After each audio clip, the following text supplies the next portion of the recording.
இந்த காலை வேலைக்காக தேவனுக்கு நான் மிகவும் நன்றியுள்ளவனா இருக்கிறேன். ಈ ಬೆಳಗಿನ ಜಾವಕ್ಕಾಗಿ ನಾನು ದೇವರಿಗೆ ಸ್ತೋತ್ರ ಮಾಡ್ತೇನೆ. மீண்டும் இந்த ஒரு புதிய நாளை கர்த்தர் நமக்கு தந்ததுக்காக நான் நன்றியுள்ளவனா இருக்கிறேன். ಮತ್ತೆ ಒಂದು ಸಾರಿ ಬೆಳಗಿನ ಜಾವವನ್ನು ದೇವರು ನಮ್ಗೆ ಕೊಟ್ಟಿದ್ದಕ್ಕಾಗಿ ದೇವರಿಗೆ ಕೃತಜ್ಞತೆ ಹೇಳ್ತೇನೆ. எப்பவுமே நான் இந்த இடத்துக்கு வரும்பொழுதெல்லாம் என்னோட ஒரு தாய் ஒரு ஒரு பிறந்த வீடை போல நான் பார்க்கிறேன் இதை. ಯಾವಾಗಲಾದರೂ ಈ ಸಭೆಗೆ ಬರುವಾಗ ನಾನು ಯಾವ ರೀತಿ ಬರ್ತೇನೆ ಅಂದ್ರೆ ಒಂದು ಹುಟ್ಟಿದ ಅಂದ್ರೆ ಸ್ವಂತ ಜಾಗಕ್ಕೆ ಬರುವ ಹಾಗೆ ಇರುತ್ತೆ, ಹುಟ್ಟಿದ ಸ್ಥಳಕ್ಕೆ. எனக்கு மிகுந்த ஒரு சந்தோஷமுள்ளவனாய் நான் இங்கே வருவேன் எப்போதுமே. ಯಾವಾಗಲೂ ಬಹಳ ಸಂತೋಷವುಳ್ಳವನಾಗಿ ಇಲ್ಲಿ ಬರ್ಲಿಕ್ಕೆ ನಾನು ಇಷ್ಟಪಟ್ಟಿದ್ದೇನೆ. ஸோ இந்த சபையில் இம்மட்டும் என்னை தேவன் வைத்ததுக்காக நான் நன்றி செலுத்துகிறேன். ದೇವರು ಈ ರೀತಿಯಾಗಿ ಈ ಸಭೆಯಲ್ಲಿ ದೇವರು ನಾನು ಇಟ್ಟಿದ್ದಕ್ಕೆ ದೇವರಿಗೆ ಸ್ತೋತ್ರ ಮಾಡ್ತೇನೆ. ஆரம்ப நாட்களிலே ಪ್ರಾರಂಭ ದಿನಗಳಲ್ಲಿ நாம் ஆண்டவரை தேடுவதில் எவ்வளவு உண்மையுள்ளவர்களாக இருந்தோம். ಪ್ರಾರಂಭ ದಿನಗಳಲ್ಲಿ ನಾನು ದೇವರನ್ನು ಹುಡುಕುವ ವಿಷಯದಲ್ಲಿ ಯಾವ ರೀತಿ ಯಥಾರ್ಥವಾಗಿದ್ವಿ. என்னோட சொந்த வாழ்க்கை நான் நான் நியாயந்திருத்து பார்த்திருக்கிறேன். ನನ್ನ ಸ್ವಂತ ಜೀವಿತ ಬಗ್ಗೆ ಅದರಲ್ಲಿ ನಾನು ಯೋಚನೆ ಮಾಡಿದ್ದೇನೆ ಯಾವ ರೀತಿ ಅಂತ. இயேசு கிறிஸ்துவை தேடுவது என்பது நம்மளுக்கு எவ்வளவு இன்பமான ஒரு நேரமா அந்த நேரம் இருந்தது. ಯೇಸು ಸ್ವಾಮಿಯನ್ನು ಹುಡುಕುವಂಥದ್ದು ಎಷ್ಟು ಒಂದು ಒಳ್ಳೆ ಜೀವಿತವಾಗಿತ್ತು ನಮಗೆ. கூட்டத்துக்கு வருவதற்கு எவ்வளவு சந்தோஷம் இருந்தது. ಕೂಟಗಳಿಗೆ ಬರ್ಲಿಕ್ಕೆ ಎಷ್ಟು ದಾಹದಿಂದ ಸಂತೋಷದಿಂದ ಬರ್ತಾ ಇದ್ವಿ. ஒரு ஜெபிப்பதற்கு நம்ம எவ்வளவு சந்தோஷம் உள்ளவர்களா இருந்தோம். ಪ್ರಾರ್ಥಿಸುವುದಕ್ಕೆ ಎಷ್ಟು ಸಂತೋಷವುಳ್ಳವರಾಗಿ ಪ್ರಾರ್ಥಿಸ್ತಾ ಇದ್ವಿ. இந்த நாளில் நம்மளை நியாயந்திருத்து பார்க்க வேண்டும். ಈ ದಿನಗಳಲ್ಲಿ ನಮ್ಮನ್ನೇ ನಾವೇ ನ್ಯಾಯ ವಿಚಾರಣೆ ಮಾಡ್ಕೊಳ್ಬೇಕು. ஆதியில் இருந்த அந்த சந்தோஷமும் அந்த அன்பும் அந்த மகிழ்ச்சியும் இந்த நாளில் நம்ம இருதயத்தில் இன்றைக்கும் இருக்கிறதா என்று நம்மளை நாம் சோதித்து பார்க்க வேண்டும். ಪ್ರಾರಂಭದಲ್ಲಿ ಇದ್ದಂತಹ ಸಂತೋಷ, ಉತ್ಸಾಹ ಈ ದಿನಗಳಲ್ಲಿ ನಮ್ಮಲ್ಲಿ ಇದೇನೆ ಎಂಬುದಾಗಿ ಪರೀಕ್ಷಿಸಿಕೊಳ್ಳುವುದು ಒಳ್ಳೆಯದು. அநேக சபைகளோட நிலைமை, அநேக செய்திகளில் நாம் கேட்கும்போது ಅನೇಕ ಸಭೆಯ ಒಂದು ಪರಿಸ್ಥಿತಿ, ಅನೇಕ ಸಂದೇಶಗಳು ನಾವು ಕೇಳಿಸ್ಕೊಳ್ಳುವಾಗ மிகுந்த எனக்கு பயமா இருக்குது. ಬಹಳ ಭಯ ಆಗುತ್ತೆ ನನಗೆ. என்னோட வாழ்க்கையை குறிச்சே எனக்கு நான் பயமுள்ளவனா இருக்கிறேன். ನನ್ನ ಜೀವಿತದ ಕುರಿತು ನನಗೆ ಭಯ ಉಂಟಾಗುತ್ತೆ. உன்னத பாட்டுல ஒரு வசனம் இருக்குது. உன்னத பாட்டு. ಉನ್ನತ ಪಾಠ. உன்னத பாட்டு. ಪರಮಗೀತ. ಪರಮಗೀತದಲ್ಲಿ ಒಂದು ವಾಕ್ಯ ಇದೆ. 2வது அதிகாரம் 2ನೇ ಅಧ್ಯಾಯ 15வது வசனம். 15ನೇ ವಚನ. படிங்க. ಯಾರಾದ್ರೂ ಓದಿ. கொஞ்சம் ஜோரா அது படிங்க.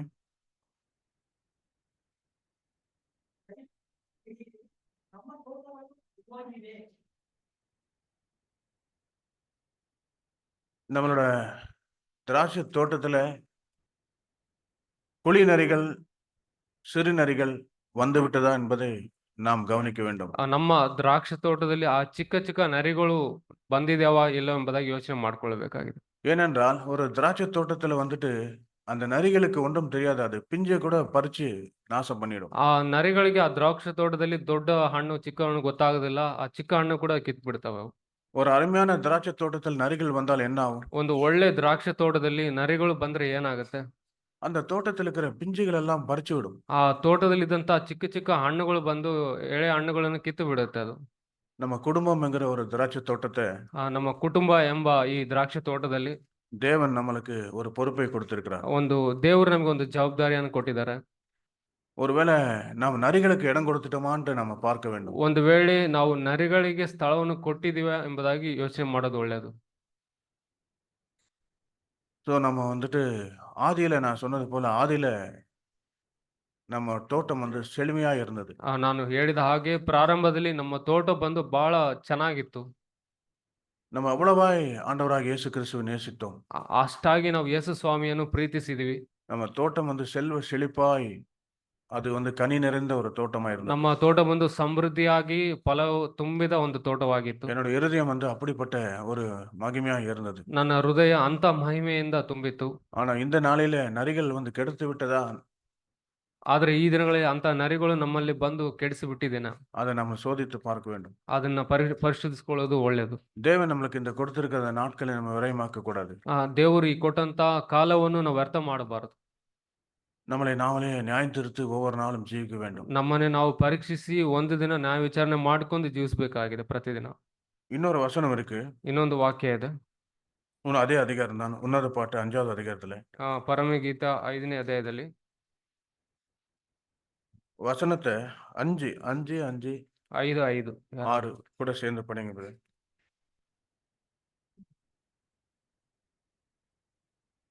ನನ್ನ ನಲ್ಲನಿಗೆ ಕದ ತೆಗೆಯಬೇಕೆಂದು ಹೇಳಲು ಅಗುಳಿಯ ಹಿಡಿಗಳಲ್ಲಿ ನನ್ನ ಕೈಗಳಿಂದ ರಕ್ತಬೋಳವು, ನನ್ನ ಬೆರಳುಗಳಿಂದ ಅಚ್ಚ ರಕ್ತಬೋಳವು ಸುರಿಯಿತು. ನನ್ನ ಹಿರಿಯನಿಗೆ ಕದ ತೆಗೆದೆನು, ಅಷ್ಟರಲ್ಲಿ ಅವನು ಹಿಂತಿರುಗಿ ಹೋಗಿದ್ದನು. ಆಹಾ, ಅವನು ಮಾತಾಡಿದಾಗ ನಾನು ಮೂರ್ಛೆ ಹೋಗಿದ್ದೇನಲ್ಲ. ಎಷ್ಟು ಹುಡುಕಿದರೂ ಸಿಕ್ಕಲಿಲ್ಲ, ಎಷ್ಟು ಕೂಗಿದರೂ ಉತ್ತರವಿಲ್ಲ. அதுக்கு முன்னால இருக்கிற அந்த அதிகாரத்துல 5வது அதிகாரம் ஆரம்பத்துல இருந்து ஆண்டவர் வந்துட்டு எவ்வளவாய் நம்மளை அன்போடு அழைக்கிறார் என்பதை அது சொல்லப்பட்டிருக்கு. ಅದಕ್ಕಿಂತ ಮುಂದೆ ಇದ್ದ ಅಧ್ಯಾಯಗಳಲ್ಲಿ ದೇವರು ಬಂದು ನಮ್ಮನ್ನು ಎಷ್ಟಾಗಿ ಪ್ರೀತಿಯಾಗಿ ಕರೀತಾನೆ ಎಂಬುದಾಗಿ ನಾವು ಓದ್ತೇವೆ. அநேக காலங்கள் நம்மளோட வாசல் அருகே தேவன் நின்று கொண்டே இருக்கிறார். ಅನೇಕ ಸಮಯದಲ್ಲಿ ದೇವರು ನಮ್ಮ ಬಾಗಿಲು ಬಳಿಯಲ್ಲಿ ನಿಂತಿರುತ್ತಾರೆ. நல்ல செழிப்பான நாட்களை நம்மளுக்கு கொடுத்திருந்தார். ಒಳ್ಳೆ ಒಂದು ಸಮೃದ್ಧಿಯಾದ ಜೀವಿತವನ್ನು ದೇವರು ಕೊಟ್ಟಿದ್ರು. நம்ம தேவனை தேடும்படி நமக்கு இருதயத்துக்கு ஏற்ற மெய்ப்பர்களை கொடுத்திருந்தார். ನಮ್ಗೆ ಹೃದಯಕ್ಕೆ ತಕ್ಕಂತ ಕುರುಬರನ್ನು ದೇವರನ್ನು ಹುಡುಕುವ ಹಾಗೆ ದೇವರು ಕೊಟ್ಟಿದ್ರು. ನಾವು ಇದು ಇಲ್ಲ என்று யார் சொல்ல முடியும்? ಇದನ್ನ ಇಲ್ಲ ಅಂತ ಯಾರು ಹೇಳಲಿಕ್ಕೆ ಆಗುತ್ತೆ? ஆனாலும் ಆದ್ರೂ நம்ம இருதயம் வந்துட்டு ஆண்டவருக்கு திறப்பதற்கு தாமதமாகிவிட்டதா என்று நம்ம பார்க்க வேண்டும். ಆದ್ರೆ ನಮ್ಮ ಹೃದಯವನ್ನು ದೇವರಿಗೆ ತೆರೆಯಲಿಕ್ಕೆ ಅದು ತಡವಾಗಿದೆ ಎಂಬುದಾಗಿ ಯೋಚನೆ ಮಾಡಬೇಕಾಗಿದೆ. அநேக சகோதரர்களை மெய்ப்பர்களை தேவன் இந்த இடத்துல நம்மளுக்கு கொடுத்து ಅನೇಕ ಸಹೋದರರನ್ನು ಕುರುಬರನ್ನು ಈ ಸ್ಥಳದಲ್ಲಿ ದೇವರು ನಮ್ಗೆ ಕೊಟ್ಟಿದ್ದಾರೆ. நம்ம எவ்வளவாய் உற்சாகப்படுத்தினார்கள், ಎಷ್ಟಾಗಿ ನಮ್ಮನ್ನು ಪ್ರೋತ್ಸಾಹ ಮಾಡಿದ್ದಾರೆ, நம்மளுக்காக எவ்வளவு தியாகம் பண்ணினார்கள், ನಮಗೋಸ್ಕರ ಎಷ್ಟು ತ್ಯಾಗ ಮಾಡಿದ್ದಾರೆ, அவர் நமக்காக எவ்வளவு நேரத்தை செலவழித்தார், ಅವರು ನಮಗೋಸ್ಕರ ಎಷ್ಟು ಸಮಯವನ್ನು ಕಳೆದಿದ್ದಾರೆ, எவ்வளவு காலம் நம்மளை நடத்தினார்கள். ಅನೇಕ ವರ್ಷಗಳ ಕಾಲ ನಮ್ಮನ್ನು ನಡೆಸಿದ್ದಾರೆ. ரொம்ப அதிசயமான நாட்கள் அது. ಅದು ಬಹಳ ಅತಿಶಯವಾದಂತ ದಿನಗಳವು. அது எதுக்கு ஒப்பா இருக்கிறது என்றால், ಅದು ಯಾವುದಕ್ಕೆ ಹೋಲಿಸಬಹುದಂದ್ರೆ ಅದು ஆண்டவர் வாசப்படியில் நின்று நம்மளை கதவு தட்டிக்கொண்டே இருந்தார். ದೇವರು ಬಾಗಿಲ ಬಳಿ ನಿಂತು ತಟ್ಟುವ ಹಾಗೆ. தேவனோட வார்த்தைக்கு நம்ம செவி கொடுக்காமல் அவர் மாலையிலும் பனியிலும் நனை வைத்தோம் நாம். ಆ ದೇವರ ಮಾತುಗಳಿಗೆ ಕಿವಿಗೊಡದೆ ಆತನ ಹೊರಗಿರುವಾಗ ಮಳೆ ಚಳಿಯಲ್ಲಿ ಆತನನ್ನು ಕಾಯಿಸಿದ್ರೆ, ஆனால் ஒரு நாள் வரும், ಆದ್ರೆ ಒಂದಿನ ಬರುತ್ತೆ, அந்த நாளில நம்ம நேசர் நம்மளை விட்டு போய் ಆ விடுவார். ದಿನದಲ್ಲಿ ನಮ್ಮನ್ನು ಪ್ರೀತಿ ಮಾಡುವಂತ ಆತನು ನಮ್ಮನ್ನು ಬಿಟ್ಟು ಹೋಗ್ಬಿಡ್ತಾನೆ. அப்பொழுது நம்ம அவரை தேடும் பொழுது நம்மளுக்கு அவர் கிடைக்க மாட்டார். ಆತನನ್ನು ಆ ಸಮಯದಲ್ಲಿ ಹುಡುಕುವಾಗ ಆ ಸಮಯದಲ್ಲಿ ಆತನು ಸಿಗುವುದಿಲ್ಲ. எனக்கு இது யோசிக்கும் பொழுது மிகுந்த எனக்கு துக்கமும் கண்ணீருமா இருந்தது. ಇದು ಯೋಚನೆ ಮಾಡುವಾಗ ಬಹಳ ದುಃಖವಾಗುತ್ತೆ, ಕಣ್ಣೀರು ಕೂಡ ಬರುತ್ತೆ ನನಗೆ. ஆண்டவரே, நீர் அந்த நாள் என்னோட வாழ்க்கையில எனக்கு சம்பவிக்க கூடாது. ಆ ದಿನದಲ್ಲಿ ಈ ರೀತಿ ನನ್ನ ಜೀವಿತದಲ್ಲಿ ಅನುಭವಿಸಬಾರದು. எவ்வளவோ நான் கேட்டு இருக்கிறேன், ಅನೇಕ ವಿಷಯಗಳನ್ನು ಅನೇಕ ಸಲ ಕೇಳಿದ್ದೇನೆ. எவ்வளவு வருஷங்கள் ஆண்டவரே நீர் என்னை போஷித்திருக்கிறேன். ಅನೇಕ ವರ್ಷಗಳ ಕಾಲ ದೇವರೇ ನೀನು ನನ್ನನ್ನು ಪೋಷಿಸಿದಿ. ஆனாலும் இன்னைக்கு என்னோட நிலைமை எப்படி இருக்குது? ಆದರೂ ಈ ದಿನ ನನ್ನ ಪರಿಸ್ಥಿತಿ ಯಾವ ರೀತಿಯಲ್ಲಿದೆ? குழி நரிகளும் சிறு நரிகளும் வந்து என்னோட தோட்டத்தை நாசம் பண்ணி விட்டது. ಚಿಕ್ಕ ಚಿಕ್ಕ ನರಿಗಳು ಬಂದು ನನ್ನ ತೋಟವನ್ನು ನಾಶ ಮಾಡಿದ್ಬಿಟ್ಟಿದೆ. நாம் நம்மளை நாமளே நியாயம் தீர்த்து இதை வந்து ஒரு சீரியஸா நாம எடுத்து பார்க்க வேண்டும். ನಮ್ಮನ್ನೇ ನಾವೇ ಪರೀಕ್ಷಿಸಿ ಪರಿಶೋಧನೆ ಮಾಡಿಕೊಳ್ಳಿ, ಇದನ್ನು ಗಂಭೀರವಾಗಿ ನಾವು ತೆಗೆದುಕೊಳ್ಬೇಕಾಗಿದೆ. என்ன குழி நரிகள் என்றால் என்ன? ಆ ಆ, ನರಿ ಮರಿಗಳಂದ್ರೆ ಏನು? கசப்பு, ಆ ಕಹಿತನ, பொறாமை, ಹೊಟ್ಟೆ ಕಿಚ್ಚು, கோபம், ಕೋಪ, பெருமை, ಒಂದು ಗರ್ವ, இதெல்லாம் நம்ம இருதயத்தை வந்து அந்த நரிகள் போல இருதயத்தில் இருக்கிற அந்த திராட்சை கனிகளை பறித்து விட்டது. ಇದೆಲ್ಲ ಒಂದು ನರಿಗಳ ಹಾಗೆ ಒಳಗೆ ಬಂದು ಅಲ್ಲಿ ಬೆಳೆದಿದ್ದಂತ ದ್ರಾಕ್ಷಿ ತೋಟವನ್ನು ಹಾಳು ಮಾಡುತ್ತೆ. இன்னும் அந்த நரிகள் நமக்குள்ளதான் இருக்கிறதா என்று நம்மளை பார்க்க வேண்டும். ಆ ನರಿಗಳು ಇನ್ನೂ ನಮ್ಮ ಹೃದಯದಲ್ಲಿ ಇದೇನೆ ಎಂಬುದಾಗಿ ಯೋಚನೆ ಮಾಡಬೇಕಾಗಿದೆ. ஒருவேளை அந்த நரிகளை நம்ம தொடர்ந்து நம்ம இருதயத்தில் தங்க விட்டால், ಒಂದು ವೇಳೆ ಆ ನರಿಗಳನ್ನು ಯಾವಾಗಲೂ ನಮ್ಮ ಹೃದಯದಲ್ಲಿ ಇರ್ಲಿಕ್ಕೆ ಸ್ಥಳವನ್ನು ಕೊಟ್ರೆ, ஒரு நாள் நேசர் நம்ம விட்டு போயிடுவார். ಒಂದಿನ ಆ ಪ್ರೀತಿ ಸ್ವರೂಪಿ ನಮ್ಮನ್ನು ಬಿಟ್ಟು ಹೋಗ್ಬಿಡ್ತಾನೆ. அப்போ நம்ம தேடினாலும் அவர் நமக்கு கிடைக்க ಆ மாட்டார். ಸಮಯದಲ್ಲಿ ಹುಡುಕಿದ್ರು ಕೂಡ ಆತನ ಸಿಗುವುದಿಲ್ಲ. இன்னைக்கு கிடைக்கிற தேவனோட வார்த்தையை நாம் சீரியஸா எடுத்துக்கொள்ள, ಇವತ್ತು ಕೊಡುವಂತ ದೇವರ ವಾಕ್ಯವನ್ನು ಸಿಗುವಂತ ವಾಕ್ಯವನ್ನು ಗಂಭೀರವಾಗಿ இந்த ತೆಗೆದುಕೊಳ್ಳಬೇಕಾಗಿದೆ. நாட்களில தேவன் பேசிக்கொண்டு இருக்கிற நம்ம வார்த்தைகளை நம்ம கம்பீரமா நம்ம வாழ்க்கையில எடுத்துக்கொள்ள ಈ வேண்டும். ದಿನಗಳಲ್ಲಿ ದೇವರು ಮಾತಾಡುವಂತ ವಾಕ್ಯಗಳನ್ನು ನಾವು ಗಂಭೀರವಾಗಿ ತೆಗೆದುಕೊಳ್ಬೇಕಾಗಿದೆ. எனக்கு ரொம்ப என் இருதயமெல்லாம் உண்மையிலே துக்கத்தினால் அந்த வார்த்தையை படிக்க நிறைந்திருந்தது. ಈ ವಾಕ್ಯಗಳನ್ನು ಓದುವಾಗ ನನ್ನ ಹೃದಯ ಬಂದು ಬಹಳ ದುಃಖಭರಿತವಾಗಿತ್ತು. ஒரு நாள் அந்த நேசர் எப்படிப்பட்டவர்ன்னு அப்புறம் அவளுக்கு அறிவு வருது. ಆ ಪ್ರೀತಿ ಮಾಡುವಂತ ಯೇಸು ಸ್ವಾಮಿ ಯಾವ ರೀತಿಯಲ್ಲಿ ಮನುಷ್ಯನೆಂಬುದಾಗಿ ಆಮೇಲೆ ತಿಳಿದುಕೊಳ್ಳುನು. எருசலேமின் குமார்த்திகள் அவளை, "ஏன் உன்னோட நேசர்ல அப்படி விசேஷமா என்ன இருக்குது அவர்கிட்ட?" அப்படின்னு சொல்லி கேட்கிறாரு. ಯೆರೂಸಲೇಮಿನಲ್ಲಿ ಇರುವಂತ ಕುಮಾರ್ತಿಯರು ಆತನಲ್ಲಿ ಏನು ಅಷ್ಟು ವಿಶೇಷತೆ ಇದೆ ಎಂಬುದಾಗಿ ಕೇಳ್ತಾರೆ. அப்பதான் அவள் அவரை குறித்து வர்ணிக்கிறாள். ಆ ನಂತರವೇ ಆತನನ್ನು ಕುರಿತು ಆಕೆ ವರ್ಣಿಸ್ತಾಳೆ. அது நம்ம இந்த அத்தியாயம் முழுசும் படித்தால் நம்மளுக்கு புரியும். ಆ ಅಧ್ಯಾಯಗಳು ಪೂರ್ಣವಾಗಿ ನಾವು ಓದಿದರ ಬಗ್ಗೆ ಗೊತ್ತಾಗುತ್ತೆ. எவ்வளவு அருமையானவர் அவர்.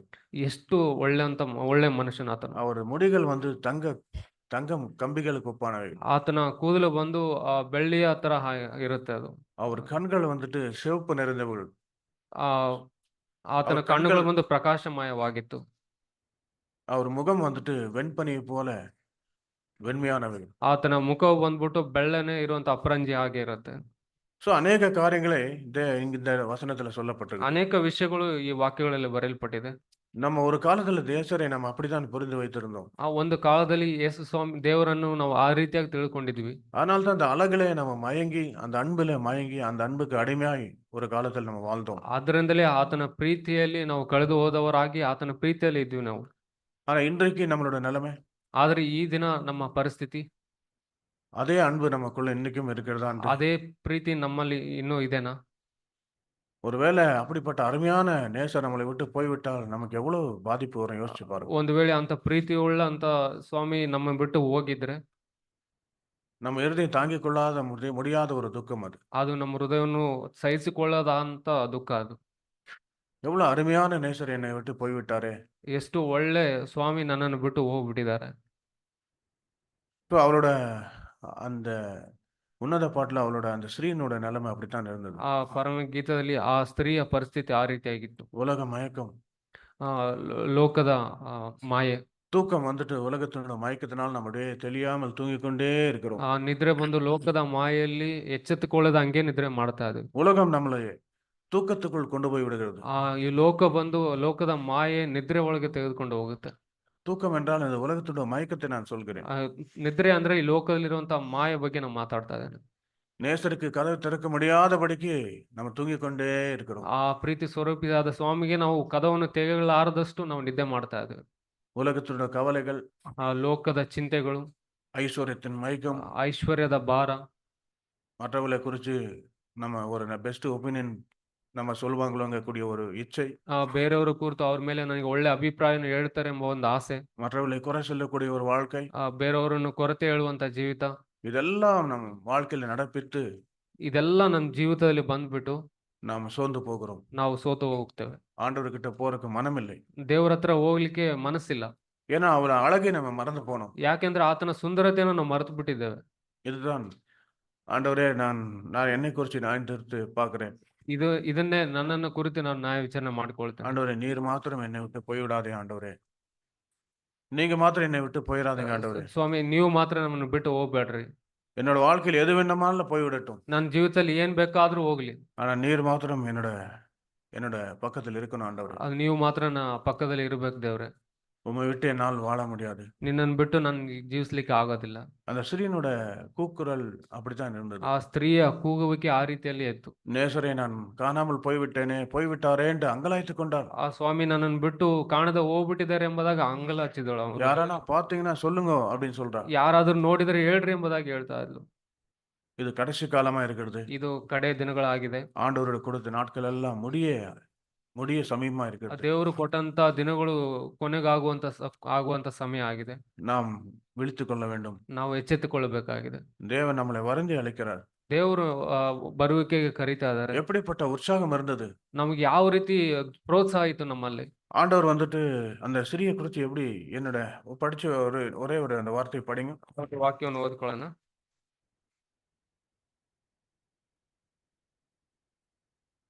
1வது வசனம். 5ನೇ ಅಧ್ಯಾಯ 1ನೇ ವಚನ. ಪ್ರಿಯಳೇ ವಧುವೆ, ಇಗೋ ನನ್ನ ತೋಟದೊಳಗೆ ಬಂದೆನು, ನನ್ನ ರಕ್ತಬೋಳ ಸುಗಂಧ ದ್ರವ್ಯಗಳನ್ನು ತೆಗೆದೆನು, ನನ್ನ ಜೇನು ಕೊಡವನ್ನು ಜೇನುತುಪ್ಪವನ್ನು ತಿಂದೆನು, ನನ್ನ ದ್ರಾಕ್ಷಾರಸವನ್ನು ಕ್ಷೀರವನ್ನು ಕುಡಿದೆನು, ಮಿತ್ರರೇ ಊಟ ಮಾಡಿರಿ, ಪ್ರಿಯರೇ ಕುಡಿಯಿರಿ, ಬೇಕಾದಷ್ಟು ಪಾನ ಮಾಡಿರಿ. அவர் எப்படி ரூபவதியே அப்படின்னு சொல்றாரு ஆண்டவர். அதாவது சாரி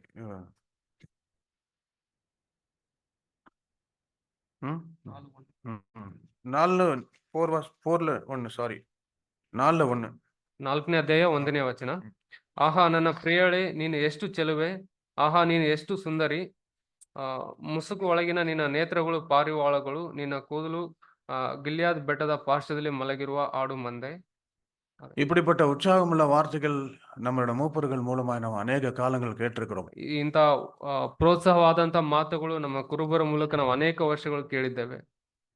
நம்மளை எவ்வளவாய் தேவன் உற்சாகப்படுத்தியிருந்தார், ಎಷ್ಟಾಗಿ ದೇವರು ನಮ್ಮನ್ನು ಪ್ರೋತ್ಸಾಹ ಪಡಿಸಿದ್ರು, நம்மளை எவ்வளவாய் ஆண்டவர் உயர்த்தினார், ನಮ್ಮನ್ನು ದೇವರು ಎಷ್ಟಾಗಿ ಮೇಲಕ್ಕೆ ಎತ್ತಿದ್ರು, நம்மளை எவ்வளவு நேசித்தார். ದೇವರು ನಮ್ಮನ್ನು ಎಷ್ಟಾಗಿ ಪ್ರೀತಿಸಿದ್ರು. இதெல்லாம் ஒரு காலத்துல நமக்கு நடந்தது. ಇದೆಲ್ಲ ದೇವರು ಒಂದು ಕಾಲದಲ್ಲಿ ನಮ್ಮನ್ನು ನಡೆಸಿದ್ರು, ದೇವರು ನಮ್ಮ ಜೀವಿತದಲ್ಲಿ ನಡೆಸಿದ್ರು. ஆனாலும் இன்றைக்கும் நமக்கு நம்ம கதவு திறக்கிறதுக்கு நமக்கு மனதில்லாமல் போனால், ಆದ್ರೆ ಇವತ್ತು ದೇವ್ರಿಗೆ ಬಾಗಿಲು ತೆರಲಿಕ್ಕೆ, ಹೃದಯವನ್ನು ತೆರಲಿಕ್ಕೆ ಮನಸ್ಸಿಲ್ಲದೆ ಹೋದ್ರೆ, நம்மளை விட்டு நம் நேசர் போய் விடுவார். ನಮ್ಮನ್ನು ಬಿಟ್ಟು ನಮ್ಮ ಸ್ವಾಮಿ ಹೋಗ್ಬಿಡ್ತಾರೆ. உலகத்துல அந்த துக்கத்தை காட்டிலும் வேறொரு துக்கம் பெரிதான துக்கம் அல்லவே ಈ ಲೋಕದಲ್ಲಿ ಆ ದುಃಖಕ್ಕಿಂತ ಬೇರೆ ಯಾವುದು ದುಃಖ ಮೇಲಾದದಲ್ಲ. ஒரு காலத்தில் நாம் விட்டு அவர் போய்விடாதபடி நாம் ஜாக்கிரதையா இருக்க வேண்டும். ಒಂದು ಕಾಲದಲ್ಲಿ ಆತನನ್ನು ಬಿಟ್ಟು ಹೋಗದ ಹಾಗೆ ನಾವು ಜಾಗರೂಕರಾಗಿರ್ಬೇಕು. நம்ம வாழ்க்கை ஆண்டவருக்கு ஒப்புவிக்க வேண்டும். ನಮ್ಮ ಜೀವಿತವನ್ನು ದೇವರಿಗೆ ಒಪ್ಪಿಸಿಕೊಡುವರಂತ ಆಗಿರ್ಬೇಕು. நரிகளுக்கு நம்ம இடம் கொடுக்க கூடாது. ನರಿಗಳಿಗೆ ನಾವು ಸ್ಥಳವನ್ನು ಕೊಡಬಾರದು. கசப்பு, பொறாமை, கோபம், மூர்க்கத்தனம் இவைகளுக்கெல்லாம் இதுல எல்லாவற்றிலிருந்து நம்ம மனம் திரும்ப ಕಹಿತನ, ಹೊಟ್ಟೆ ಕಿಚ್ಚು, ಮೂರ್ಖತನ, ಕೋಪ ಇವೆಲ್ಲದಕ್ಕಿಂತ ನಾವು ಬಿಡುಗಡೆ ಹೊಂದುವವರಾಗಿರ್ಬೇಕು. எவ்வளவு சத்தியங்கள் நம் இந்த கடந்த வருஷங்களில் நம்ம கேட்டிருக்கிறோம். ಅನೇಕ ಸತ್ಯಗಳು ಕಳೆದ ವರ್ಷಗಳಲ್ಲಿ ನಾವು ಕೇಳಿದ್ದೇವೆ. ஒருவரை மன்னிக்க வேண்டும், ಒಬ್ಬರನ್ನೊಬ್ಬರು ಕ್ಷಮಿಸುವಂತವರಾಗಿರ್ಬೇಕು. ஒரு பாரத்தை ஒரு சுமக்க வேண்டும், ಪ್ರತಿಯೊಬ್ಬರ ಒಬ್ಬೊಬ್ಬರ ಭಾರವನ್ನು ತೆಗೆದುಕೊಳ್ಳುವವರಾಗಿರ್ಬೇಕು. கிறிஸ்து நமக்கு மன்னித்தது போல பிறருக்கும் மன்னிக்க வேண்டும். ಕ್ರಿಸ್ತನು ನಮ್ಮನ್ನು ಕ್ಷಮಿಸಿದ ಹಾಗೆ ನಾವು ಬೇರೆಯವ್ರನ್ನ ಕ್ಷಮಿಸಬೇಕು. இந்த எல்லாம் எங்கே, இந்த கனிகள் எங்கே? ಈ ಎಲ್ಲಾ ಫಲಗಳು ಎಲ್ಲಿದಾವೆ? நரிகள் வந்து அது பறிச்சுட்டு போயிடுச்சா? ಆ ನರಿಗಳು ಬಂದು ಅದನ್ನ ಕಿತ್ತು ಹೋಗಿದಾವ? நாம் கேட்டு பார்க்க வேண்டும். ನಮ್ಮನ್ನು ನಾವು ಅದನ್ನ ಕೇಳಿಕೊಳ್ಳಬೇಕಾಗಿದೆ. இது மிகுந்த துக்கம், ಇದು ಬಹಳ ದುಃಖಕರವಾದದ್ದು. கனி இல்லாத ஒரு வாழ்க்கை, ಫಲ ಇಲ್ಲದಂತ ಜೀವಿತ. நாம் கனியை கொடுக்கும் பொழுது தேவன் நம்ம மேல சந்தோஷம் உள்ளவராக இருக்கிறார். ನಾವು ಫಲವನ್ನು ಕೊಡುವಾಗ ಅದರಲ್ಲಿ ದೇವರು ಸಂತೋಷ ಭರಿತರಾಗಿರ್ತಾರೆ. நம்ம சிறு நரிகளுக்கும் குழி நரிகளுக்கும் இடம் கொடுக்க கூடாது. ನಾವು ನರಿಗಳಿಗೆ ನರಿ ಮರಿಗಳಿಗೆ ಸ್ಥಳವನ್ನು ಕೊಡಬಾರದು. நம் வாழ்க்கையை கெடுத்து விடும்படி அந்த நரிகளுக்கு நம்ம இடம் ನಮ್ಮ ಜೀವಿತವನ್ನು ಕೆಡಿಸಿಕೊಳ್ಳೋ ಹಾಗೆ ಆ ನರಿಗಳಿಗೆ ನಾವು ಸ್ಥಳವನ್ನು நம்ம சபைகளுக்கு இடம் கொடுக்க கூடாது. சபைகளுக்கு நம்ம இடம் கொடுக்க கூடாது. சபைக்குள்ள வரும்போது ಸಭೆಗಳ ಒಳಗೆ ಬರ್ಲಿಕ್ಕೆ ಸ್ಥಳವನ್ನು ಕೊಡಬಾರದು. மிகுந்த ஜாக்கிரதை உள்ளவர்களா நாம் ಬಹು ಜಾಗರೂಕರಾಗಿರ್ಬೇಕು. உலகத்தில் யார் போனாலும் பரவாயில்ல, நேசர் நம்ம கூட இருந்தால் போதும். ಈ ಲೋಕದಲ್ಲಿ ಯಾರು ಹೋದ್ರೂ ಪರವಾಗಿಲ್ಲ, ಆ ಸ್ವಾಮಿ ನಮ್ಮ ಹತ್ರ ಇರಬೇಕು. இதுதான் நம்மளோட மிகப்பெரிய ஒரு லட்சியமா இருக்க வேண்டும். ಇದೇ ಒಂದು ದೊಡ್ಡ ಗುರಿ ಆಗಿರ್ಬೇಕು ನಮ್ಮ ಜೀವಿತದಲ್ಲಿ. யாரு போனாலும் பரவாயில்ல ஆண்டவரே, ஒரு மனுஷன் என்னோட இருந்தால் போதும். ಯಾರು ಹೋದ್ರೂ ಪರವಾಗಿಲ್ಲ ದೇವ್ರೆ, ನೀವು ಒಬ್ಬ ಮನುಷ್ಯ ನನ್ನೊಟ್ಟಿಗೆ ಇದ್ರೆ ಸಾಕು. இவ்வளவுதான் நம்மளோட வாழ்க்கையினோட கோலா இருக்க வேண்டும். ಇದೇ ನಮ್ಮ ಜೀವಿತದ ಒಂದು ಗುರಿಯಾಗಿರ್ಬೇಕು. எல்லாரும் நேசர் போய்விட்ட பிறகு உலகத்துல 10,000 பேர் நம்ம சுத்தி இருந்தால் நமக்கு பிரயோஜனம் இல்லை. ನಮ್ಮ ಸ್ವಾಮಿ ನಮ್ಮ ಬಿಟ್ಟು ಹೋದ ನಂತರ ಈ 10,000 ಜನರು ನಮ್ಮ ಹತ್ರ ಇದ್ರೆ ಏನು ಪ್ರಯೋಜನ? என்ன பிரயோஜனம்? ಅದು ಪ್ರಯೋಜನ ಇಲ್ಲ. தேவனோட மகிமை நம்ம விட்டு போய்விடும் பொழுது, ದೇವರ ಮಹಿಮೆ ನಮ್ಮಿಂದ ಬಿಟ್ಟು ಹೋಗುವಾಗ ஜனங்கள் நம்ம மத்தியில் இருந்து என்ன பிரயோஜனம்? ಜನರು ನಮ್ಮ ಮಧ್ಯದಲ್ಲಿದ್ರೆ ಏನು ಪ್ರಯೋಜನ? நம்ம இந்த கடைசி நாட்களிலே நம்ம ஜாக்கிரதையாய் வாழ்வதற்கு தேவன் நம்மளுக்கு உதவி செய்வார் என்று நான் விசுவாசிக்கிறேன். ಈ ಕಡೆ ದಿನಗಳಲ್ಲಿ ನಾವು ಜಾಗರೂಕರಾಗಿ ಜೀವಿಸಲಿಕ್ಕೆ ದೇವರು ಸಹಾಯ ಮಾಡ್ತಾರೆ ಎಂಬುದಾಗಿ ನಂಬ್ತೇನೆ. நம்மளுக்கு ஒரு அழைப்பு இருக்கிறது. ನಮಗೆ ಒಂದು ಕರೆಯುವಿಕೆ ಇದೆ. என்ன தெரியுமா? ಅದು ಏನಂದ್ರೆ, என் இடத்துல வருகிறவனை நான் ஒரு காலம் புறமே தள்ளுவதில்லை. ನನ್ನ ಬಳಿಗೆ ಬರುವವರನ್ನು ನಾನು ಎಂದಿಗೂ ತಳ್ಳಿ ಬಿಡುವುದಿಲ್ಲ. ஆண்டவர் சொல்றார். ಯೇಸು ಸ್ವಾಮಿ ಹೇಳ್ತಾರೆ ಅಲ್ಲಿ. மத்தேயு 11:28, 29, 30. ಮತ್ತಾಯ ಬರೆದ ಸುವಾರ್ತೆ 11ನೇ ಅಧ್ಯಾಯ 28, 29, 30. ಎಲೆ ಕಷ್ಟಪಡುವವರೇ, ಹೊರೆ ಹೊತ್ತವರೇ, ನೀವೆಲ್ಲರೂ ನನ್ನ ಬಳಿಗೆ ಬನ್ನಿರಿ, ನಾನು ನಿಮಗೆ ವಿಶ್ರಾಂತಿ ಕೊಡುವೆನು. ನಾನು ಸಾತ್ವಿಕನು, ದೀನ ಮನಸ್ಸುಳ್ಳವನು ಆಗಿರುವುದರಿಂದ ನನ್ನ ನಗುವನ್ನು ನಿಮ್ಮ ಮೇಲೆ ತೆಗೆದುಕೊಂಡು ನನ್ನಲ್ಲಿ ಕಲಿತುಕೊಳ್ಳಿರಿ, ಆಗ ನಿಮ್ಮ ಆತ್ಮಗಳಿಗೆ ವಿಶ್ರಾಂತಿ ಸಿಕ್ಕುವುದು. ಯಾಕಂದ್ರೆ ನನ್ನ ನಗುವು ಮೃದುವಾದದ್ದು, ನನ್ನ ಹೊರೆಯು ಹೌರವಾದದ್ದು ಅಂದನು. இன்றைக்கு இப்படிப்பட்ட ஒரு பாரத்துல, ஆண்டவரே நீர் என்னை விட்டு போயிடாதீங்க அப்படிங்கிற ஒரு பாரம் யாருக்கெல்லாம் இருக்கிறதோ, ದೇವ್ರೇ ನನ್ನನ್ನು ಬಿಟ್ಟು ಹೋಗ್ಬೇಡ್ರಿ ಎಂಬ ಭಾರ ಯಾರ ಹತ್ರ ಇದೆನೋ, உலகத்தில் எது வேண்டாமானாலும் என்னை விட்டு போய்விடட்டும் ஆண்டவரே, ಲೋಕದಲ್ಲಿ ಏನ್ ಬೇಕಾದ್ರೂ ನನ್ನ ಬಿಟ್ಟು ಹೋಗ್ಲಿ ದೇವ್ರೆ, ஆனா நீர் மாத்திரம் என்னோடு இரும் ஆண்டவரே. ಆದ್ರೆ ನೀವು ಮಾತ್ರ ನನ್ನ ಸಂಗಡ ಇರು ದೇವ್ರೆ ಎಂಬುದಾಗಿ. யாருடைய இருதயத்தில் இந்த பாரம் இருக்கிறதோ ಯಾರ ಹೃದಯದಲ್ಲಿ ಇಂಥ ಭಾರ ಇದೆನೋ அவங்களுக்கு தான் இந்த அழைப்பு. ಅವರಿಗೆ ಈ ಕರೆಯುವಿಕೆ ಇದೆ. வருத்தப்பட்டு பாரம் சுமக்கிறவர்களே, ಕಷ್ಟಪಟ್ಟು ಹೊರೆ ಹೊತ್ತವ್ರೆ, என்னிடத்துல வாங்க, ನೀವೆಲ್ಲರೂ ನನ್ನ ಬಳಿಗೆ ಬನ್ನಿ, உங்களுக்கு இளைப்பாறுதல் நான் கொடுப்பேன். ನಿಮಗೆ ನಾವು ವಿಶ್ರಾಂತಿಯನ್ನು ಕೊಡ್ತೇನೆ. நான் சாந்தமும் மனத்தாழ்மையுள்ளவனா இருக்கிறேன். ನಾನು ಸಾತ್ವಿಕನು ದೀನ ಮನಸ್ಸುಳ್ಳವನಾಗಿದ್ದೇನೆ. எல்லாருக்கும் அந்த அழைப்பு அல்ல. ಎಲ್ಲರಿಗೂ ಈ ಕರೆಯುವಿಕೆ ಇಲ್ಲ. நேசர் மேல கொண்டிருக்கிற அந்த அன்பு ಸ್ವಾಮಿ ಮೇಲೆ ಇಟ್ಟಂತ ಆ ಪ್ರೀತಿ இன்றைக்கும் எனக்கு தனியாமல் நான் பாதுகாத்துக் கொண்டிருக்கிறேன். ಇವತ್ತು ಕಡಿಮೆ ಆಗದೆ ಅದನ್ನು ನಾನು ಕಾಯ್ದುಕೊಳ್ತಾ ಇದ್ದೇನೆ. நான் ஒருவேளை இந்த கடந்த காலத்தில் எல்லாத்தையும் நஷ்டப்படுத்தியிருந்தால் கூட, ಈ ಒಂದು ವೇಳೆ ಈ ಕಳೆದ ದಿನಗಳಲ್ಲಿ ಅದನ್ನು ನಷ್ಟಪಡಿಸ್ಕೊಂಡಿದ್ರೆ, ஆனா இன்றைக்கு நம்மளை தேவன் அழைக்கிறார். ಆದ್ರೆ ಈ ದಿನ ದೇವರು ನಮ್ಮನ್ನು ಕರೀತಾ ಇದ್ದಾರೆ. வருத்தப்பட்டு பாரம் சுமக்கிறவர்களே, ಕಷ್ಟಪಟ್ಟು ಹೊರೆ ಹೊತ್ತವರೇ, என்னிடத்துல வாங்க, ನನ್ನ ಬಳಿಗೆ ಬನ್ರಿ, மனம் திரும்பி வாங்க. ಮಾನಸಾಂತರ ಪಟ್ಟು ನನ್ನ ಬಳಿಗೆ ಬನ್ರಿ. அப்பொழுது ಆ ಸಮಯದಲ್ಲಿ என்னோட இளைப்பாறுதல் உங்களுக்கு கொடுக்கிறேன். ನನ್ನ ವಿಶ್ರಾಂತಿಯನ್ನು ನಿಮಗೆ ಕೊಡ್ತೇನೆ. இன்னும் நம்ம 2 பேரும் சேர்ந்து நடக்கலாம் என்று சொல்கிறார். ಇನ್ನು ಮೇಲೆ ನಾವಿಬ್ಬರು ಸೇರಿ ನಡೆಯೋಣ ಎಂಬುದಾಗಿ ಹೇಳ್ತಾರೆ. என்னோட நுகம் உன் மேல ஏற்றுக்கொள், ನನ್ನ ನಗುವನ್ನು ನಿನ್ನ ಮೇಲೆ ತೆಗೆದುಕೊಳ್ಳು, நம்ம சேர்ந்து நடக்கலாம். ನಾವು ಇಬ್ಬರು ಸೇರಿ ನಡೆದುಕೊಳ್ಳೋಣ. உனக்கு நான் உதவி செய்கிறேன். ನಾನು ನಿನಗೆ ಸಹಾಯ ಮಾಡ್ತೇನೆ. உன்னோட வாழ்க்கையினோட முடிவு பரியந்தம் நான் கூட இருக்கிறேன். ನಿನ್ನ ದಿನ ಯುಗಾದ ಸಮಾಪ್ತಿವರೆಗೂ ನಾನು ನಿನ್ನ ಸಂಗಡ ಇರ್ತೇನೆ. இது ஆண்டவராக இயேசு கிறிஸ்து நம்மளுக்கு அழைக்கிற அழைப்பு. ಇದು ಕರ್ತನಾದ ಯೇಸು ಕ್ರಿಸ್ತನು ಕರೆಯುವಂತ ಒಂದು ಕರೆಯುವಿಕೆ. நம்மளை ஆண்டவருக்கு நம்ம ஒப்பு கொடுக்கும் பொழுது, ನನ್ನ ಜೀವಿತವನ್ನು ದೇವರಿಗೆ ಒಪ್ಪಿಸಿಕೊಡುವಾಗ ஆண்டவர் நம்மளோட கூட சேர்ந்து நடக்க விரும்புகிறார். ದೇವರು ನನ್ನ ಜೊತೆ ನಡ್ಲಿಕ್ಕೆ ಇಷ್ಟಪಡ್ತಾರೆ. என்னோட வாழ்க்கை ஆண்டவரே இனி நான் வீணாக்க மாட்டேன் ಆಂಡವರೇ. ದೇವರೇ, ನನ್ನ ಜೀವಿತವನ್ನು ಇನ್ನೂ ನಾವು ವ್ಯರ್ಥಪಡಿಸಿಕೊಳ್ಳುವುದಿಲ್ಲ. ஒரு நாள் நீர் வந்துவிடும் பொழுது, ಒಂದು ದಿನ ನೀವು ಬರುವಾಗ என்னை கைவிட்டுட்டு நீ போயிட்டேனா, ನನ್ ಕೈ ಬಿಟ್ಟು ನೀವು ಹೋಗ್ಬಿಟ್ರೆ நான் எப்படி வாழ்வேன்? ನಾನು ಯಾವ ರೀತಿ ಜೀವಿಸ್ಲಿಕ್ಕೆ ಆಗತ್ತೆ? நான் யாரை நோக்கி கூப்பிடுவேன்? ನಾನು ಯಾರನ್ನು ನೋಡಿ ಕರೀಲಿ ದೇವ್ರೆ? அப்பா பிதாவே என்று யாரை நோக்கி நான் கூப்பிடுவேன்? ತಂದೆ ಕರ್ತನೆ ಅಂತ ಯಾರನ್ನು ನೋಡ್ಲಿ ಕರೀಲಿ ದೇವ್ರೆ? என் நேசரே என்று நான் யாரை கூப்பிடுவேன்? ನನ್ನ ಸ್ವಾಮಿ ಎಂಬುದಾಗಿ ನಾನು ಯಾರನ್ನು ಕರೀಲಿ ದೇವ್ರೆ? பிசாசுகளோடும் அவருடைய பிள்ளைகளோடும் என்னால் வாழ்க்கை வாழ முடியுமா? ಸೈತಾನನು ಆತನ ಮಕ್ಕಳೊಟ್ಟಿಗೆ ನಾನು ಜೀವಿಸ್ಲಿಕ್ಕೆ ಸಾಧ್ಯ ಆಗತ್ತಾ? அன்பில்லாத இடத்துல நான் வாழ முடியுமா? ಪ್ರೀತಿ ಇಲ್ಲದ ಸ್ಥಳದಲ್ಲಿ ನಾವು ಜೀವಿಸ್ಲಿಕ್ಕೆ ಆಗತ್ತಾ? என்னால முடியாத ஆண்டவரே, ದೇವ್ರೆ, ನನ್ನಿಂದ ಆಗಲ್ಲ ದೇವ್ರೆ, எனக்கு உதவி செய்யுங்க. ನನಗೆ ಸಹಾಯ ಮಾಡು. நான் மனம் திரும்புகிற ஆண்டவரே, ನಾನು ಮಾನಸಾಂತರ ಪಡ್ತೇನೆ ದೇವ್ರೆ. என்னோட வாழ்க்கை குறித்து நான் வெட்கப்படுகிற ஆண்டவரே. ನನ್ನ ಜೀವಿತದ ಕುರಿತು ನಾನು ನಾಚಿಕೆ ಪಡ್ತೇನೆ ದೇವ್ರೆ. என் நேசரோட முகம் எவ்வளவு அழகானது, ನನ್ನ ಸ್ವಾಮಿಯ ಮುಖವು ಎಷ್ಟು ಚಂದವಾಗಿದೆ. அது எதுக்கு நான் ஒப்பிடுவேன்? ಅದು ಯಾವುದಕ್ಕೆ ನಾವು ಹೋಲಿಸಬಹುದು? அற்பமானவர்களுக்காக என் வாழ்க்கையை நான் செலவழிச்சிட்டேன். ನಾನು ಸ್ವಲ್ಪ ವ್ಯರ್ಥವಾದ ಕಾರ್ಯಗಳಿಗೋಸ್ಕರ ಅದನ್ನು ನಾನು ವ್ಯರ್ಥ ಮಾಡಿದ್ದೇನೆ. என்னோட நேசரோட முகத்தை நான் பார்க்காமல் போனேன். ನನ್ನ ಸ್ವಾಮಿಯ ಮುಖವನ್ನು ನಾನು ನೋಡದೆ ಹೋಗ್ಬಿಟ್ಟಿದ್ದೇನೆ.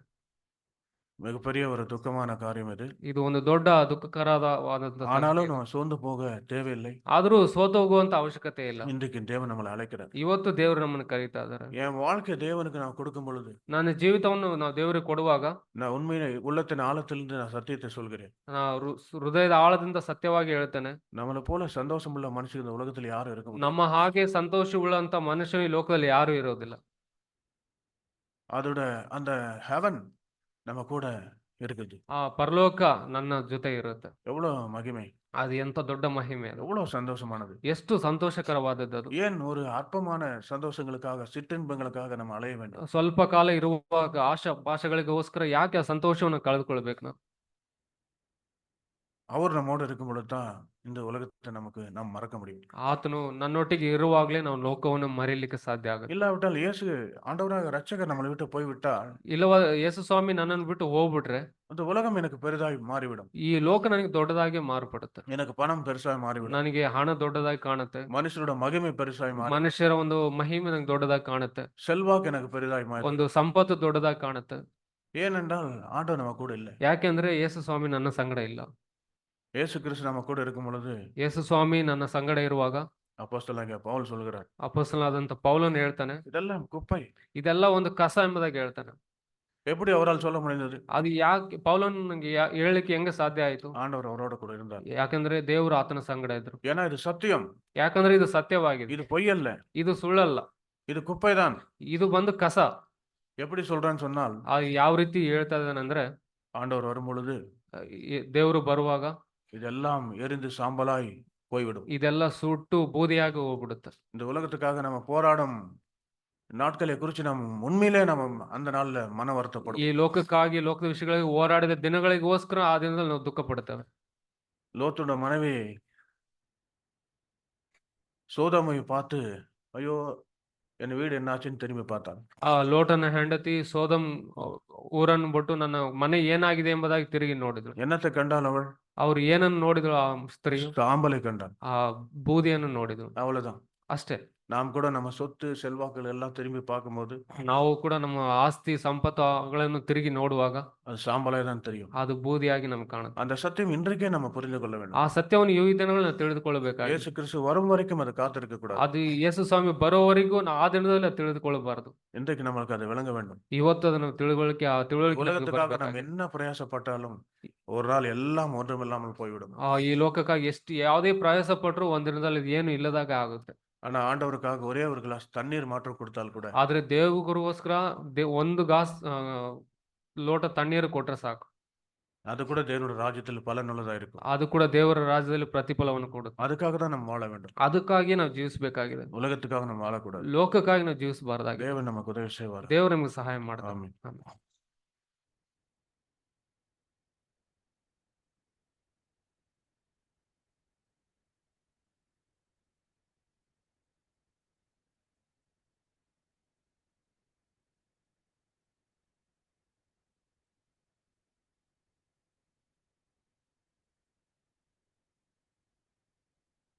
ಕೇಳಿಸ್ಕೊಂಡಂತೆಲ್ಲ ಜೀವಳ ವಾಕ್ಯಕ್ಕಾಗಿ ಸ್ತೋತ್ರ. ಬ್ರದರ್ ಶೇರ್ ಮಾಡ್ಕೊಳ್ಳುವಾಗ ದೇವ್ರು ನನ್ನೊಟ್ಟಿಗೆ ಕೆಲವು ವಿಷಯಗಳನ್ನು ಪ್ರಕಟಿಸ್ತಾ ಇದ್ದರು. ಮುಖ್ಯವಾಗಿ ನಮ್ಮ ಜೀವಿತ ಬಂದು ಒಂದು ತೋಟ, ನಮ್ಮ ಕುಟುಂಬ ಒಂದು ತೋಟದಲ್ಲಿ ಇರುವಂಥ ಜೀವಿತ ಆಗಿದೆ. ಆದಿಯಿಂದಲೇ ದೇವರು ಅದನ್ನು ನಿರ್ಮಾಣ ಮಾಡಿದ್ದಾರೆ.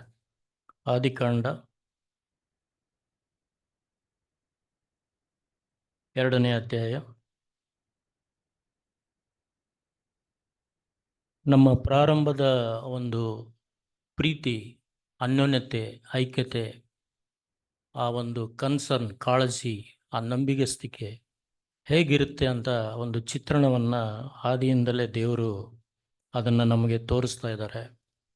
ಇವತ್ತು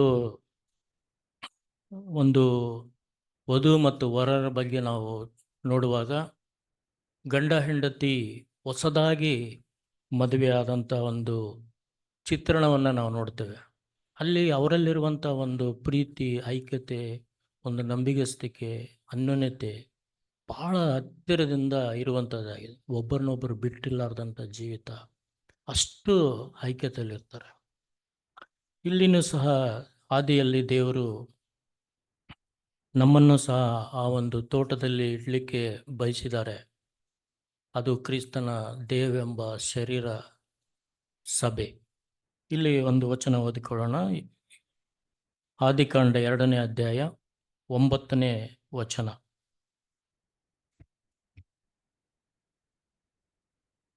ಇಲ್ಲಿ 8 ಮಧ್ಯಭಾಗದಿಂದ ನಾನು ಓದ್ತೇನೆ.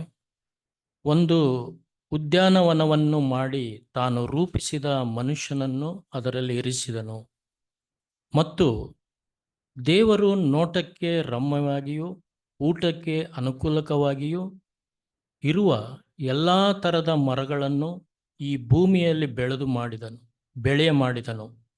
ಅದಲ್ಲದೆ ಆ ವನ ಮಧ್ಯದಲ್ಲಿ ಜೀವದಾಯಕ ವೃಕ್ಷವನ್ನು, ಒಳ್ಳೆದರ ಕೆಟ್ಟದ ಹರುವನ್ನು ಹುಟ್ಟಿಸುವ ವೃಕ್ಷವನ್ನು ಬೆಳೆಸಿದನು. ಮನುಷ್ಯನಿಗೆ ಆದಿಯಿಂದಲೇ ಆದಾಮ ಮತ್ತು ಅವಳನ್ನು ಒಂದು ಕುಟುಂಬವಾಗಿ ಆತನು ನೋಡಲಿಕ್ಕೆ ಬಯಸಿದರು. ಈ ತೋಟದಲ್ಲಿ ಇವರು ಇದ್ದರೆ ಚೆನ್ನಾಗಿರ್ತದೆ, ಇಲ್ಲಿ ಸಂತೋಷವಾಗಿರ್ಬೋದು, ಇಲ್ಲಿ ಆನಂದವಾಗಿರ್ಬೋದು, ಅನ್ಯೋನ್ಯತೆಯಲ್ಲಿರ್ಬೋದು, ಐಕ್ಯತೆಯಲ್ಲಿರ್ಬೋದು, ಪ್ರೀತಿಯಲ್ಲಿರ್ಬೋದು, ನಂಬಿಗಸ್ತಲ್ಲಿರ್ಬೋದು. ಇಂದು ಒಂದು ದೇವರ ಯೋಜನೆ. ಅಲ್ಲಿ ಅವರಿಗೆ 2 ವಿಷಯಗಳನ್ನು ತಿಳಿಸ್ತಾ ಇದ್ದಾನೆ.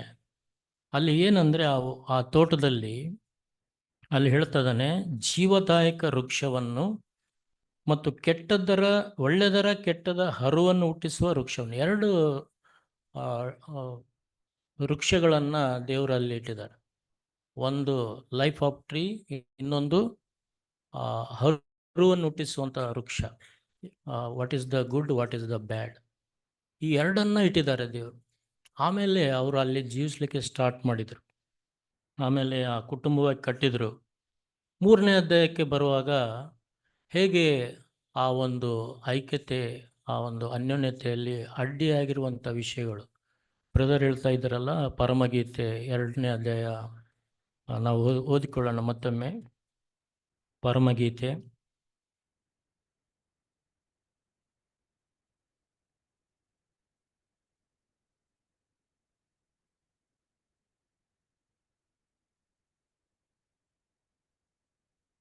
ಯಾರಾದರೂ ಓದ್ರಿ, ಅದು 14ನೇ 15.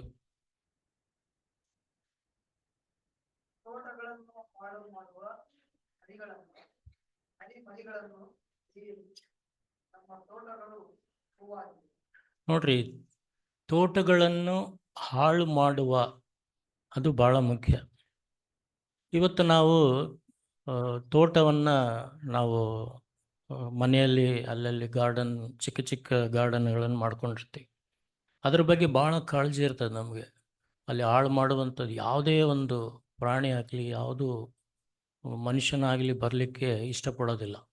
ಅದನ್ನು ಕಾಪಾಡಲಿಕ್ಕೆ ಅಷ್ಟು ಪ್ರಯಾಸ ಪಡ್ತೇವೆ. ಇವತ್ತು ಈ ದೇವರ ಆತ್ಮವನ್ನು ದೇವರು ನಮಗೆ ಕೊಟ್ಟಿದ್ದಾರೆ. ಅಲ್ಲಿ ನಾವು ಇದನ್ನು ಆದಿಕಾಂಡ ಮತ್ತು 3ನೇ ಅಧ್ಯಾಯದಲ್ಲಿ ನಾವೇನು ನೋಡ್ತೀವಿ ಅಂದರೆ, ಆದಿಕಾಂಡ 3ನೇ ಅಧ್ಯಾಯದಲ್ಲಿ ಹೇಗೆ ಸುಲಭವಾಗಿ ಮನುಷ್ಯ ಬಿದ್ದು ಹೋಗ್ತಾನೆ, ಆ ನಂಬಿಕೆ ಕಳ್ಕೊಳ್ತಾರೆ. ಯಾರು?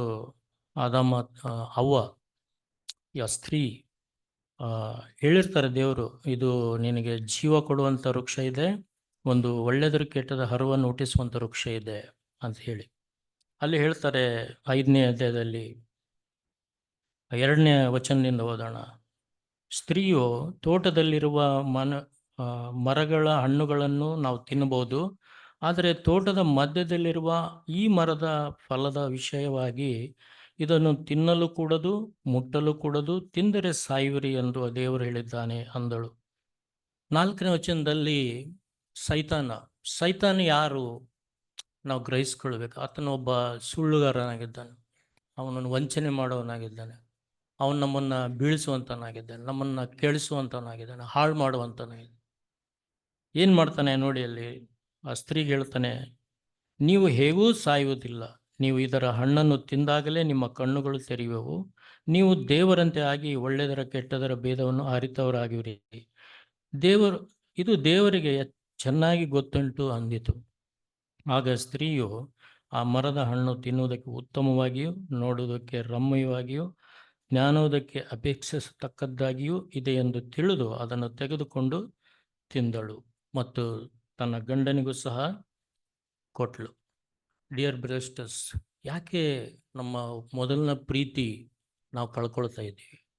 ಯಾಕೆ ನಮ್ಮ ಮೊದಲನೇ ಆ ಒಂದು ರಕ್ಷಣೆಯ ಒಂದು ಜೀವಿತ ನಾವು ಯಾಕೆ ಕಳ್ಕೊಳ್ತಾ ಇದ್ದೀವಿ ಅಂದರೆ, ಸೈತಾನನಾಗೆ ನಾವು ಭಾಳ ಹೆಚ್ಚಾಗಿ ಅವನ ಸ್ವರವನ್ನು ಕೇಳಿಸ್ಕೊಳ್ಳಿಕ್ಕೆ ಪ್ರಯಾಸ ಪಡ್ತೇವೆ. ಅಂದರೆ ದೇವರ ಮಾತಿಗೆ ಸರಿಯಾಗಿ ನಾವು ವಿಧೇಯರಾಗ್ತಾ ಇಲ್ಲ. ಯಾಕಂದರೆ ಹೊಸ ಒಡಂಬಡಿಕೆಯಲ್ಲಿ ನಮಗೆ ಏನಿದೆ ಅಂದರೆ, ಇಲ್ಲಿ ನೋಡಿ ಒಂದು ವಚನ, 1ನೇ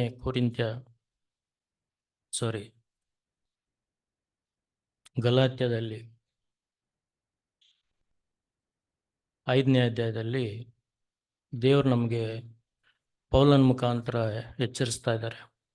ಇವತ್ತು ನಾವು ಹಾಳು ಮಾಡುವಂಥ ನರಿಗಳನ್ನು ಮತ್ತು ಮರಿಗಳನ್ನು ಹೇಗೆ ನಾವು ಕಾಪಾಡಿಕೊಳ್ಬೇಕು, ಯಾಕೆ ನಮ್ಮ ಲೈಫ್ನಲ್ಲಿ ಅನೇಕ ಸಂಗತಿಗಳು ಈ ರೀತಿಯಾಗಿ ಜೀವಿಸ್ತವೆ ಅಂತೇಳಿ ಇಲ್ಲಿ ಗಲಾತ್ಯ 5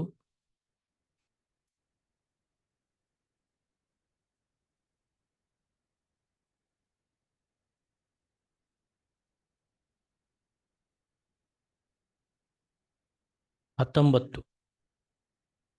ಶರೀರ ಭಾವದ ಕರ್ಮಗಳು ಪ್ರಸಿದ್ಧವಾಗಿವೆ.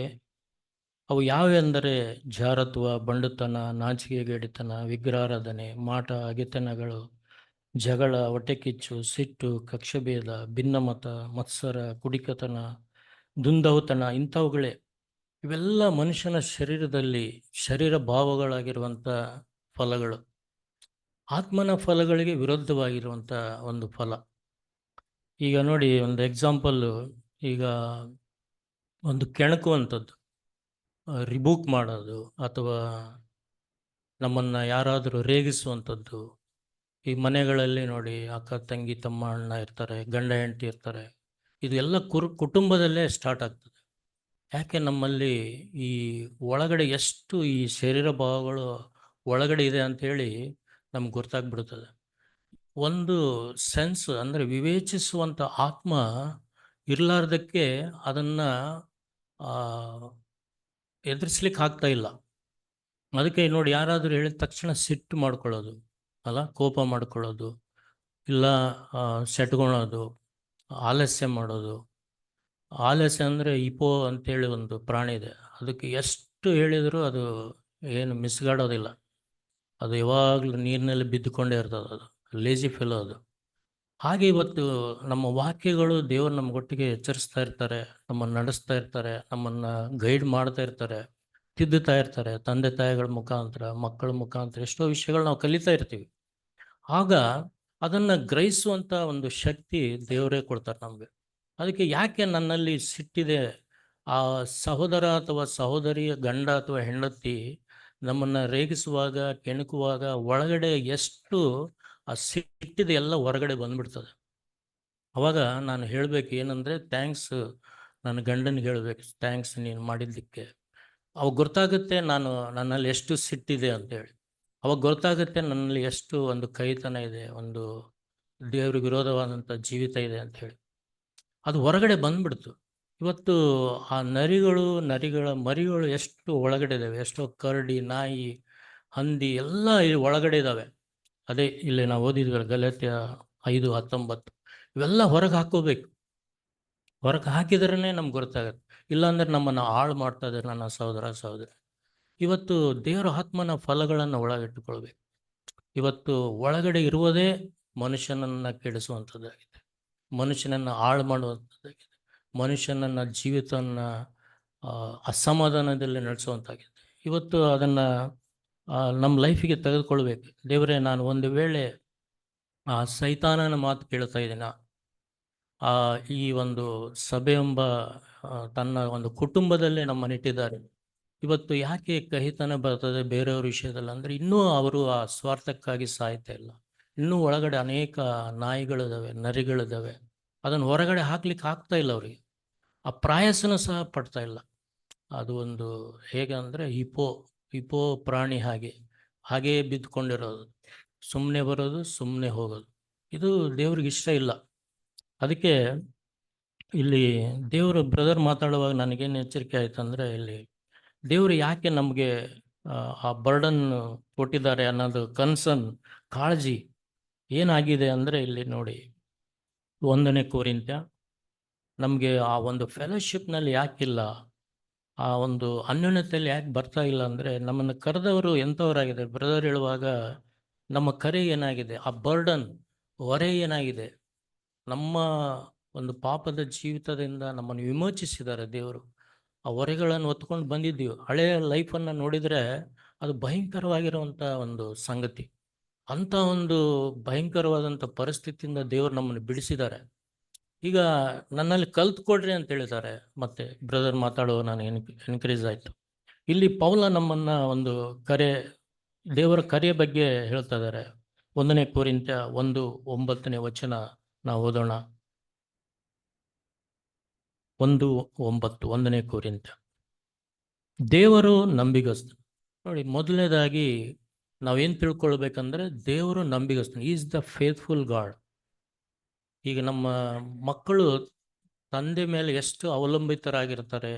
ಚಿಕ್ಕ ಮಕ್ಕಳು ಒಂದು ಸರ್ಟನ್ ಏಜ್ ಬರೋವರಿಗೆ, ಆ ಮೆಚ್ಯೂರಿಟಿ ಬರೋವರಿಗೆ ತಂದೆ ತಾಯಿ ಮೇಲೆ ಕಂಪ್ಲೀಟಾಗಿ ಅವರು ಆತ್ಕೊಂಡು ಭರವಸೆಯಿಂದ, ನಂಬಿಕೆಯಿಂದ ಇರ್ತಾರೆ.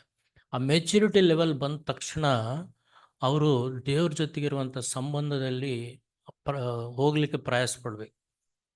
ಅದಕ್ಕೆ ಆ ನಂಬಿಗಸ್ತನಾಗಿರುವ ದೇವರು ನಮ್ಮನ್ನು ಹೇಗೆ ನಡೆಸ್ತಾ ಇದ್ದಾರೆ, ಅವರು ಪರಮಾಧಿಕಾರಿ ದೇವರಾಗಿದ್ದಾರೆ, ಕರ್ತರಾಗಿದ್ದಾರೆ, ರಾಜರಾಗಿದ್ದಾರೆ. ಅವರು ಉನ್ನತ ಲೋಕದಲ್ಲಿ ಆಸೀನರೂಢ, ಅವರ ಜ್ಞಾನ ಅಪಾರವಾದ ಜ್ಞಾನ ಇದೆ, ಪೂರ್ಣವಾಗಿರುವಂಥ ಒಂದು ಜೀವಿತ, ನಮ್ಮ ಮೇಲೆ ಅಷ್ಟು ಕಾಳಜಿ ಇದ್ದಾರೆ. ಅದಕ್ಕಾಗಿ ಪ್ರಾರಂಭದಿಂದಲೇ ದೇವರು ಆ ತೋಟವನ್ನು ನಿರ್ಮಾಣ ಮಾಡಿದರು. ಇಲ್ಲಿ ಈ ಮನುಷ್ಯ, ನನ್ನ ಹೋಲಿಕೆಗಾಗಿ ನಾನು ನಿರ್ಮಿಸಿದಂಥ ಈ ಮನುಷ್ಯ ಇದರಲ್ಲಿ ಜೀವಿಸಬೇಕು, ಮತ್ತು ಒಬ್ಬನಲ್ಲ, ಆ ಸರಿ ಬೀಳುವಂಥ ಒಂದು ಸಹಕಾರಿಯನ್ನು ಕೊಟ್ಟು, ಹಾಗೆ ಅಲ್ಲ. ನೋಡಿ ಎಷ್ಟು ಆ ಕಾಳಜಿ ಇದೆ. ಇವತ್ತು ಆ ನಂಬಿಗಸ್ತನಾಗಿರುವ ದೇವರ ಮೇಲೆ ನಾವು ಹೇಗಿರ್ಬೇಕಂದ್ರೆ, ಅಲ್ಲಿ ಪೌಲ್ ಹೇಳ್ತಾನೆ, ನಮ್ಮ ಕರ್ತನಾದ ಯೇಸು ಕ್ರಿಸ್ತನೆಂಬ ತನ್ನ ಮಗನ ಅನ್ಯೋನ್ಯತೆಗೆ ನಿಮ್ಮನ್ನು ಕರೆದನು ಆತನೇ. ಇವತ್ತು ನಮ್ಮನ್ನೆಲ್ಲರನ್ನ ಕರೆದಿದ್ದು ನಮ್ಮ ತಂದೆಯಾದ ದೇವರು. ಹೇಗೆ ಕರೆದ್ರಂದ್ರೆ, ಆತನ ಮಗನಾದ ಯೇಸು ಕ್ರಿಸ್ತನ ಮುಖಾಂತರ ನಮ್ಮನ್ನು ಕರೆದಾನೆ. ಯಾತಕ್ಕಂದ್ರೆ ಅನ್ಯೋನ್ಯತೆ. ಇವತ್ತು ನಮ್ಮ ಲೈಫನ್ನು ನಾವು ಚೆಕ್ ಮಾಡ್ಕೊಳ್ಬೇಕು. ಇಲ್ಲಿ ಒಂದು ವಚನ ಇದೆ, ಕೊಲೊಸ್ಸೆ 3ನೇ ಅಧ್ಯಾಯ. ನಮ್ಮ ಬರ್ಡನ್ ಏನಾಗಿದೆ, ನಮ್ಮ ಒಂದು ಭಾರ ಏನಾಗಿದೆ ಸಭೆ ವಿಷಯದಲ್ಲಿ, ನನ್ನ ಕುಟುಂಬದ ವಿಷಯದಲ್ಲಿ. ಮೊದಲನೇದಾಗಿ ನಾನೆಲ್ಲರನ್ನು ಪ್ರೋತ್ಸಾಹಪಡಿಸಿದ್ದೇನೆಂದರೆ, 3ನೇ ಅಧ್ಯಾಯದಲ್ಲಿ ಇವತ್ತು ನನ್ನ ಕುಟುಂಬದಲ್ಲಿ ನಾನು ಇದು ಕಲ್ತಿದ್ದು ಸಭೆ ಮುಖಾಂತರ, ಕ್ರಿಸ್ತನ ಮುಖಾಂತರ. 3ನೇ ಅಧ್ಯಾಯ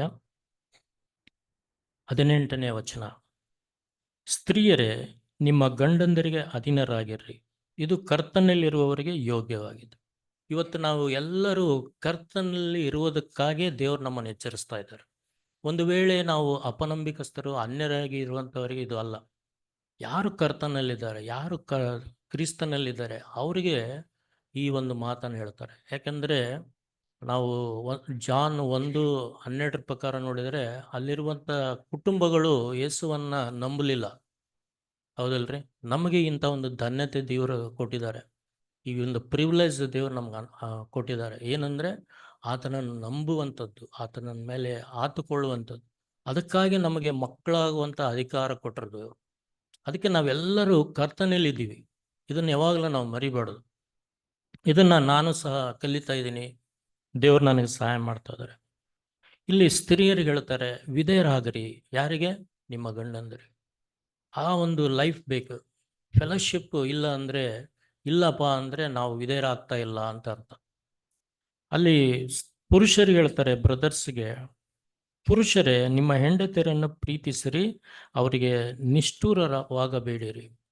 ನೋಡ್ರಿ, ಬ್ರದರ್ಸ್ಗೂ ಎನ್ಕರೇಜ್ಮೆಂಟ್ ಏನಂದರೆ, ನಾವೇನು ಮಾಡಬೇಕು, ನಮ್ಮ ಹೆಂಡತಿಯರನ್ನ ಪ್ರೀತಿಸ್ಬೇಕು, ಅವರಿಗೆ ನಿಷ್ಠುರ ಆಗಬಾರ್ದು. ಯಾವುದೇ ವಿಷಯದಲ್ಲಿ ನಾವು ನಿಷ್ಠುರತೆ ಹೊಂದದಂತೆ ಜ್ಞಾನದಿಂದ ಒಗೆತನ ಮಾಡಬೇಕು ನಮ್ಮ ಹೆಂಡತಿಯರ ಜೊತೆಗೆ. ಅವಾಗಲೇ ನಮ್ಮಲ್ಲಿ ಆ ಫೆಲೋಶಿಪ್ ಬಿಲ್ಡ್ ಆಗುತ್ತೆ, ಅದು ಕಟ್ಟಲ್ಪಡ್ತದೆ. ಯಾಕೆ ನರಿಮರಿಗಳು ನಮ್ಮ ಕುಟುಂಬದಲ್ಲಿ ಹಾಳು ಮಾಡ್ತಾ ಇದ್ದೇವೆ ಅಂದರೆ, ನಮ್ಮಲ್ಲಿ ಸರಿಯಾದಂಥ ವಿಧೇಯತೆ ಜೀವಿತ ಇಲ್ಲ. ಅದಕ್ಕೆ ನಾವು ಯಾವ ನರೆ ಬರ್ತಾ ಇದೆ, ಯಾವ ನಾಯಿ ಬರ್ತಾ ಇದ್ದೇವೆ, ಹಂದಿ ಬರ್ತಾ ಇದೆ, ಏನು ಗೊತ್ತಾಗೋದಿಲ್ಲ.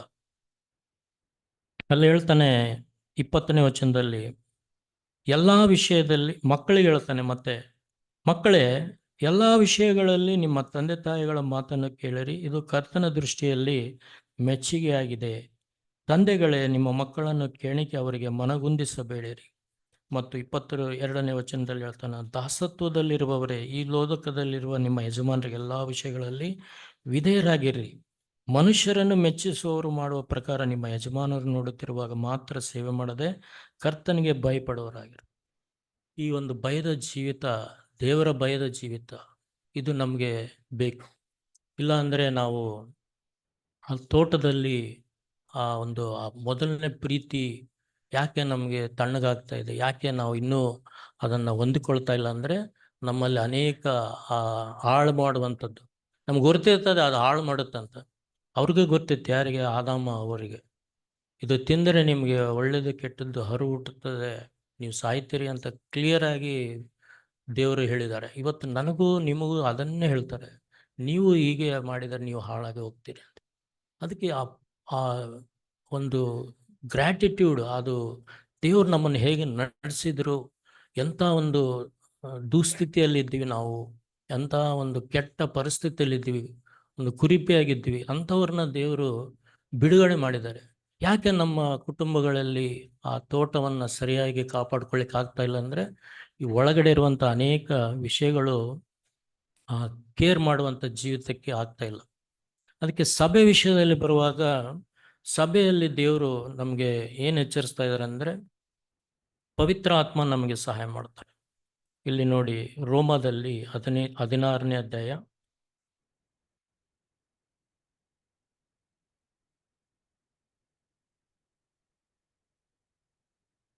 ರೋಮ 16, ಪೌಲ ಕೊನೆಯದಾಗಿ ಹೇಳ್ತಾರೆ. ಇಲ್ಲಿ ಎಚ್ಚರಿಕೆ ನಮಗೆ 17ರಿಂದ ನಾವು ಓದೋಣ. ಸಹೋದರರೇ, ಸಹೋದರಿಯರೇ, ನೀವು ಹೊಂದಿದ ಉಪದೇಶಕ್ಕೆ ವಿರುದ್ಧವಾಗಿ ಭೇದಗಳನ್ನು, ವಿಘ್ನಗಳನ್ನು ನಿಮ್ಮಲ್ಲಿ ಉಂಟು ಮಾಡುವವರನ್ನು ಗುರುತಿಟ್ಟು ಅವರನ್ನು ಬಿಟ್ಟು ತೊಲಗಿ ಹೋಗಿರಿ ಎಂದು ನಿಮ್ಮನ್ನು ಬೇಡಿಕೊಳ್ಳುತ್ತೇನೆ. ಅಂಥವರು ನಮ್ಮ ಕರ್ತನಾದ ಈ ಕ್ರಿಸ್ತನ ಸೇವೆಯನ್ನು ಮಾಡದೆ ತಮ್ಮ ಹೊಟ್ಟೆಯ ಸೇವೆಯನ್ನು ಮಾಡುವವರಾಗಿ ನಯದ ನುಡಿಗಳಿಂದಲೂ ಹೊಗಳಿಕೆಯ ಮಾತುಗಳಿಂದ ನಿಷ್ಕಪಟಿಗಳ ಹೃದಯಗಳನ್ನು ಮೋಸಗೊಳಿಸುತ್ತಾರೆ. 19ನೇ ವಚನ, ನಿಮ್ಮ ವಿಧೇಯತ್ವವು ಎಲ್ಲರಿಗೂ ಪ್ರಸಿದ್ಧವಾದದ್ದರಿಂದ ಇದನ್ನು ಬರೆಯುತ್ತಿದ್ದೇನೆ. ನಿಮ್ಮ ವಿಷಯದಲ್ಲಿ ಆನಂದ ಪಡುತ್ತೇನೆ. ನೀವು ಒಳ್ಳೆಯತನದ ವಿಷಯದಲ್ಲಿ ಜಾಣರು, ಕೆಟ್ಟತನದ ವಿಷಯದಲ್ಲಿ ನಿಷ್ಕಳಂಕವಿಲ್ಲದವರು ಆಗಿರಬೇಕೆಂಬುದೇ ಅಪೇಕ್ಷೆ. ಪೌಲನ ಒಂದು ಅಪೇಕ್ಷೆ ರೋಮ ಒಂದು ಸಭೆಗೆ ಏನಾಗಿದೆ ಅಂದರೆ, ಇವತ್ತು ನಮ್ಮ ಒಂದು ಈ ಸ್ಥಳೀಯ ಸಭೆಗೆ ಬ್ರದರ್ ಪ್ರಾರಂಭದಲ್ಲಿ ಮಾತಾಡುವಾಗ ಇಲ್ಲಿ ಬರಲಿಕ್ಕೆ ನನಗೆ ಸಂತೋಷ ಆಗ್ತದೆ. ನಾವೆಲ್ಲರೂ ಒಳ್ಳೆ ವಿಧೇಯತ್ವ ಜೀವಿತವನ್ನು ಜೀವಿಸೋರಾಗಿದ್ದೀವಿ. ಇಲ್ಲಿ ಯಾರೂ ಅವಿಧೇಯತ್ವ ಜೀವಿತ ಇಲ್ಲ. ನಮ್ಮ ಕುಟುಂಬದಲ್ಲಿ ನಮ್ಮ ಮಕ್ಕಳಿಗೆ ನಾವು ಏನೇ ಹೇಳಿದ್ರು ವಿಧೇಯರಾಗ್ತಾರೆ ಅಲ್ಲ. ಅದು ನಾವು ಪ್ರತಿ ದಿವಸ ನಾವು ಅದನ್ನು ಡೈಲಿ ಲೈಫ್ನಲ್ಲಿ ಚೆಕ್ ಮಾಡ್ತಾನೆ ಇರ್ತೀವಿ. ಒಬೆ ಅನ್ನೋದು, ಆ ವಿಧೇಯತ್ವ ಜೀವಿತ ಈ ಸ್ಥಳೀಯ ಸಭೆಯಲ್ಲಿ ನಾನು ನೋಡ್ತಾ ಇದ್ದೀನಿ. ಆದರೆ ಅದು ಹೇಗೆ ಬರಬೇಕಂದ್ರೆ ಕ್ರಿಯೆಯಲ್ಲಿ ಬರಬೇಕು. ವಿಧೇಯರಾಗ್ತೀವಿ, ಆದರೆ ಕ್ರಿಯೆಯಲ್ಲಿ ಬರಲಿಕ್ಕೆ ಅಡ್ಡಿಯಾಗಿರುವಂಥ ವಿಷಯಗಳನ್ನು ನಾವು ಗ್ರಹಿಸ್ಬೇಕು, ವಿವೇಚಿಸ್ಬೇಕು. ಇಲ್ಲಿ ಹೇಳ್ತಾನೆ ಪೌಲ 19ನೇ ವಚನದಲ್ಲಿ, ಅವರ ವಿಧೇಯತ್ವವು ಎಲ್ಲರಿಗೂ ಪ್ರಸಿದ್ಧವಾಗಿತ್ತಂತೆ ಮತ್ತು ನಿಮ್ಮ ವಿಷಯದಲ್ಲಿ ಆನಂದ ಪಡುತ್ತೇನೆ. ನಿಜವಾಗಲೂ ನಾನು ಈ ಸ್ಥಳೀಯ ಸಭೆಗೆ ದೇವರಿಗೆ ಸ್ತೋತ್ರ ಸಲ್ಲಿಸ್ತೇನೆ. ನಾನು ಸಹ ಸಂತೋಷ ಪಡೋದಲ್ಲ, ಕರ್ತನಲ್ಲಿ ಸ್ತೋತ್ರಗಳನ್ನು ಸಲ್ಲಿಸ್ತೇನೆ. ನೀವೆಲ್ಲ ಒಳ್ಳೆಯ ಸಹೋದರ ಸಹೋದರಿಯರಿದ್ದಾರೆ, ಕುಟುಂಬಗಳಿದ್ದೀವಿ, ಮಕ್ಕಳಿದ್ದಾರೆ, ಎಲ್ಲ every one is obeying the God or word or elders, father, mother, ಎಲ್ಲರಿಗಾಗಿ ವಿಧೇಯರಾಗಿದ್ದೀರಿ. ಆದರೆ ನಿಮ್ಮ ಲೈಫನ್ನು, ಆ ವಿಧೇಯತ್ವದ ಜೀವಿತವನ್ನು ಹೇಗೆ ಬದಲಾಯಿಸ್ಕೊಳ್ಬೇಕಂದ್ರೆ ಅದಕ್ಕಾಗಿ ಪ್ರಯಾಸ ಪಡಬೇಕು. ಆ ನರಿಗಳು, ಆ ಒಂದು ನರಿಮರಿಗಳ ವಿಷಯದಲ್ಲಿ, ಹಾಳು ಮಾಡುವಂಥ ವಿಷಯದಲ್ಲಿ ಯಾವಾಗಲೂ ಬಿಟ್ಟು ಕೊಡಬಾರ್ದು. ಅದು ಎಂಥದ್ದೇ ಇರಲಿ, ಅದು ಇವತ್ತು ಸಭೆಯಲ್ಲಿ, ಮನೆಯಲ್ಲಿ, ನಮ್ಮ ವರ್ಕ್ ಸ್ಪಾಟಲ್ಲಿರಲಿ, ಅದಕ್ಕೆ ಅವಕಾಶ ಕೊಡದ ಹಾಗೆ ನಾವು ಹೇಗಿರ್ಬೇಕಂದ್ರೆ, ಯೇಸ್ವಾಮಿ ಹೇಳ್ತಾರಲ್ಲ, ನಿಮ್ಮನ್ನು ನಾನು ತೋಳಗಳ ಮಧ್ಯದಲ್ಲಿ ಕಳಿಸ್ತಾ ಇದ್ದೇನೆ. ಎಲ್ಲಿ ಕಳಿಸ್ತಾ ಇದ್ದಾರೆ ದೇವರು? ತೋಳಗಳ ಮಧ್ಯದಲ್ಲಿ. ಅವು ಹೇಗಿರ್ತವೆ ನಿಮಗೆ ಗೊತ್ತು. ಅವು ಗೂಳೆ ನರೆಗಳು ಗೊತ್ತು, ತೋಳಗಳು ಗೊತ್ತು. ಅವು ಬೇರೆ ಬೇರೆ ವೇಷ ಹಾಕ್ಕೊಂಡು ನಮ್ಮ ಮಧ್ಯದಲ್ಲಿ ಇರ್ತಾರೆ. ಅವನ್ನ ಆ ಒಂದು ಜಾಣತನ, ಒಂದು ಆ ನಿಷ್ಕಪಟದ ಒಂದು ಹೃದಯದಿಂದ ನಾವು ಅಲ್ಲೇ ಜೀವಿಸ್ಬೇಕು. ಅದೇ ಚಾಲೆಂಜಿಂಗ್ ಲೈಫ್, ಅದೇ ಸವಾಲಾಗಿರುವಂಥ ಜೀವಿತ. ಅದಕ್ಕೆ ನೀವು ಸರ್ಪದಂತೆ ಜಾಣರಾಗ್ರಿ, ನಿಷ್ಕಪಟವಾಗಿರುವಂಥ ಪಾರಿವಾಳದ ಹಾಗೆ ನೀವು ಇರಬೇಕಂತ ಸ್ವಾಮಿ ಹೇಳ್ತಾರೆ. ಇಲ್ಲಿ ಪೌಲನ ಒಂದು ಅಪೇಕ್ಷೆ ಅದೇ ಆಗಿದೆ. ನೀವು ಒಳ್ಳೆತನದ ವಿಷಯದಲ್ಲಿ ಜಾಣರಾಗಬೇಕು. ಒಳ್ಳೆತನ ಇವತ್ತು ಯಾಕೆ ಆ ಕೈತನ ಹೊಟ್ಟೆ ಕಿಚ್ಚು ಬರ್ತಾ ಇದೆ ಅಂದರೆ, ನಮಗೆ ಬಲ ಏನಿದೆ, ನನ್ನ ಮಗನ ಮತ್ತು ನನ್ನ ಮಗಳ, ನನ್ನ ಕುಟುಂಬ, ನನ್ನ ಹೆಂಡತಿ, ನನ್ನ ಗಂಡ, ಈ ವಿಷಯದಲ್ಲಿ ನೋಡ್ರಿ, ಎಕ್ಸಾಂಪಲ್ ನಿಮಗೆ ಉದಾಹರಣೆ ಕೊಡ್ತಾ ಇದ್ದೀನಿ. ಯಾವುದೇ ಒಂದು ಕೆಟ್ಟ ಕಾರ್ಯ ಆಗ್ಬೋದು, ಯಾವುದೇ ಒಂದು ತಪ್ಪಾದ ಮನೋಭಾವ ಇರ್ಬೋದು, ಅದನ್ನು ನಾವು ಎಲ್ಲಿ ಸ್ಪ್ರೆಡ್ ಮಾಡಲ್ಲ, ಹೌದಲ್ರಿ, ಎಲ್ಲಿ ಮಾತಾಡ್ಲಿಕ್ಕೆ ಹೋಗಲ್ಲ. ಆದರೆ ಹಿರಿಯರ ಹತ್ರ ಹೋಗಿ ಪ್ರೇಯರ್ ಮಾಡಿ ಬ್ರದರ್ ಅಂತ ಶೇರ್ ಮಾಡ್ಕೊಳ್ತೇವೆ. ಆದರೆ ಅದೇ ಒಂದು ಸಭೆ, ಈ ಒಂದು ತೋಟ, ಇದು ಕ್ರಿಸ್ತನ ದೇಹದಲ್ಲಿ ಇಲ್ಲಿರುವಂಥ ನನ್ನ ಸಹೋದರ ಸಹೋದರರು, ಮಕ್ಕಳಾಗಲಿ, ಯಾರೇ ಆಗಲಿ, ಏನೋ ತಪ್ಪು ಮಾಡಿದರೆ ಬಹಳ ಬೇಗ ಹರಡುತ್ತೆ. ಯಾಕೆಂದ್ರೆ ಆ ಒಂದು ವಿಧೇಯತ್ವ ಜೀವಿತ, ಆ ಒಂದು ಜಾಣತನ, ಆ ಸೆನ್ಸ್, ಆ ವಿಸಿಡಮ್, ಅದು ಡಿವೈನ್ ವಿಸಿಡಮ್ ಅಂತಾರೆ ಅದಕ್ಕೆ, ದೈವಿಕ ಜ್ಞಾನ ಬೇಕು ಅದಕ್ಕೆ. ಅದು ಸಹಿಸ್ಕೊಳ್ಳೋದು, ಆ ಪ್ರೀತಿ, ಆ ಡಿವೈನ್ ಲವ್, ಸಾರಿ ಜ್ಞಾನ ಅಲ್ಲ, ಲವ್ ಅನ್ನೋದು, ಆ ಪ್ರೀತಿ, ದೈವಿಕ ಪ್ರೀತಿ ಏನು ಮಾಡ್ತದ್ರೆ ಎಲ್ಲ ಪಾಪಗಳನ್ನು ಮುಚ್ಚ. ಅವ್ರಿಗಾಗಿ ಪ್ರಾರ್ಥನೆ ಮಾಡಬೇಕು. ಯಾಕೆ ನಾವು ಇನ್ನೂ ಅದನ್ನು ಗ್ರಹಿಸ್ಕೊಳ್ಳಿಕ್ಕೆ ಆಗ್ತಾ ಇಲ್ಲ ಅಂದರೆ, ನಮ್ಮಲ್ಲಿ ಇನ್ನೂ ಅನೇಕ ವಲಸಾದ ಕಾರ್ಯಗಳು ನಮ್ಮ ಹೃದಯದಲ್ಲಿದೆ. ಅದಕ್ಕೆ ನಾವು ಅಸಮಾಧಾನದಲ್ಲಿರ್ತೀವಿ, ಅಸಹಾಯಕರಾಗಿರ್ತೀವಿ, ನಮ್ಮನ್ನು ಯಾರು ಬಿಡಿಸ್ಲಿಕ್ಕೆ ಆಗೋದಿಲ್ಲ ಅಂಥೇಳಿ ಸೈತಾನನ ಮಾತುಗಳನ್ನ ಹೆಚ್ಚಾಗಿ ಕೇಳ್ತಾ ಇರ್ತೀವಿ. ಅದಕ್ಕೆ ಪೌಲ ಹೇಳ್ತಾನೆ ಕೊನೆಯದಾಗಿ 20ನೇ ವಚನ, ಶಾಂತಿದಾಯಕನಾದ ದೇವರು ಏನಂತೆ, ಎಂಥ ದೇವ್ರಿ ನಮಗೆ? ನಂಬಿಗಸ್ತನಾಗಿರುವ ದೇವರು. ನೆಕ್ಸ್ಟ್ ಇಲ್ಲಿ ಏನು ಹೇಳ್ತಾನೆ? ಶಾಂತಿದಾಯಕನಾದ, is peace maker, peaceful God. ಹೌದಲ್ರಿ? ಶಾಂತಿದಾಯಕನಾದ ದೇವರು ಶೀಘ್ರವಾಗಿ ಸೈತಾನನು ನಿಮ್ಮ ಕಾಲುಗಳ ಕೆಳಗೆ ಹಾಕಿ ತುಳಿದು ಬಿಡುವನು. ಯಾವಾಗ? ಅದನ್ನೇ ನಾವು ಪ್ರಶ್ನೆ ಮಾಡಿಕೊಳ್ಬೇಕು, ನಮ್ಮನ್ನು ನಾವು ಪರೀಕ್ಷೆ ಮಾಡಿಕೊಳ್ಳೋದು. ಸೈತಾನನನ್ನು ನಮ್ಮ ಕಾಲುಗಳಗಡೆ ಹಾಕಿ ತುಳಿದು ಬಿಡ್ತಾನಂದ್ರೆ ಯಾವಾಗ? ಅವನ ಮಾತು ಕೇಳದ ಹಾಗೆ, ಅವನ ಹಾಗೆ ನಾವು ನಡೆದ ಹಾಗೆ, ಅವನ ಕುಯುಕ್ತಿಗಳಿಗೆ ಬೀಳದ ಹಾಗೆ, ಅವನ ವಿಚಾರಗಳಲ್ಲಿ ನಾವು ವಂಚನೆಗೆ ಒಳಗಾಗದ ಹಾಗೆ, ನಮ್ಮನ್ನು ಮೋಸಪಡಿಸುವಂಥ ಅನೇಕ ಸಂಗತಿಗಳು ಈ ಲೋಕದಲ್ಲಿ ಬರ್ತದೆ, ಸಭೆಯಲ್ಲಿ ಬರ್ತದೆ, ಕುಟುಂಬಗಳಲ್ಲಿ ಬರ್ತವೆ. ಅದಕ್ಕೆ ನಾವು ಹೋಗಬಾರ್ದು. ನಾನು ಒಂದು ಮೋಸಕ್ಕೆ ಒಳಗಾದೆ ಈ ಲೋಕದ ವಿಷಯದಲ್ಲಿ. ಅದು ಒಂದು ಆನ್ಲೈನ್ ಆರ್ಡ್ರ್ ಮಾಡಿದ್ದೆ, ಅದು ಮೋಸ ಆಯಿತು. ನನಗೆ ಗೊತ್ತಾಯಿತು. ನಾನು ಕಳ್ಕೊಳ್ಳುವಾಗ ನನಗೆ ಗೊತ್ತಾಗುತ್ತೆ, ನಾನು ಅದನ್ನು ಹಾಳಾಗದಾಗ ನನಗೆ ಗೊತ್ತಾಗುತ್ತೆ. ಮತ್ತೆ ಅದು ಆಗಲಾರ್ದಾಗೆ ನೋಡ್ಕೊಳ್ಳೋದೇ ಆ ಜಾಣತನ, ಅದೇ ವಿವೇಚಿಸುವಂಥ ಆತ್ಮ. ಇವತ್ತು ಆಯಿತು, ಇನ್ನೂ ನಡೀತದೆ ಅಂತೇಳಿ ಹಾಗೇ ಸಹಕರಿಸ್ಕೊಂಡು ಹಾಗೇ ನಾವು ಹೋಗ್ತಾ ಇದ್ರೆ ಇನ್ನೂ ಹೆಚ್ಚಾಗಿ ನಾವು ಬೀಳಲಿಕ್ಕೆ ಅವಕಾಶಗಳಿರ್ತವೆ. ಅದಕ್ಕೆ ಆ ಫೆಲೋಶಿಪ್ ಅನ್ನೋದು ಕುಟುಂಬಗಳಲ್ಲಿ ಯಾವುದೇ ಸೈತಾನನ ಕಾರ್ಯಗಳು ಬರದ ಹಾಗೆ ಆ ಫೆಲೋಶಿಪ್ ಬಿಲ್ಡ್ ಮಾಡೋದು, ಆ ಬರ್ಡನ್ ಬೇಕು ನಮಗೆ.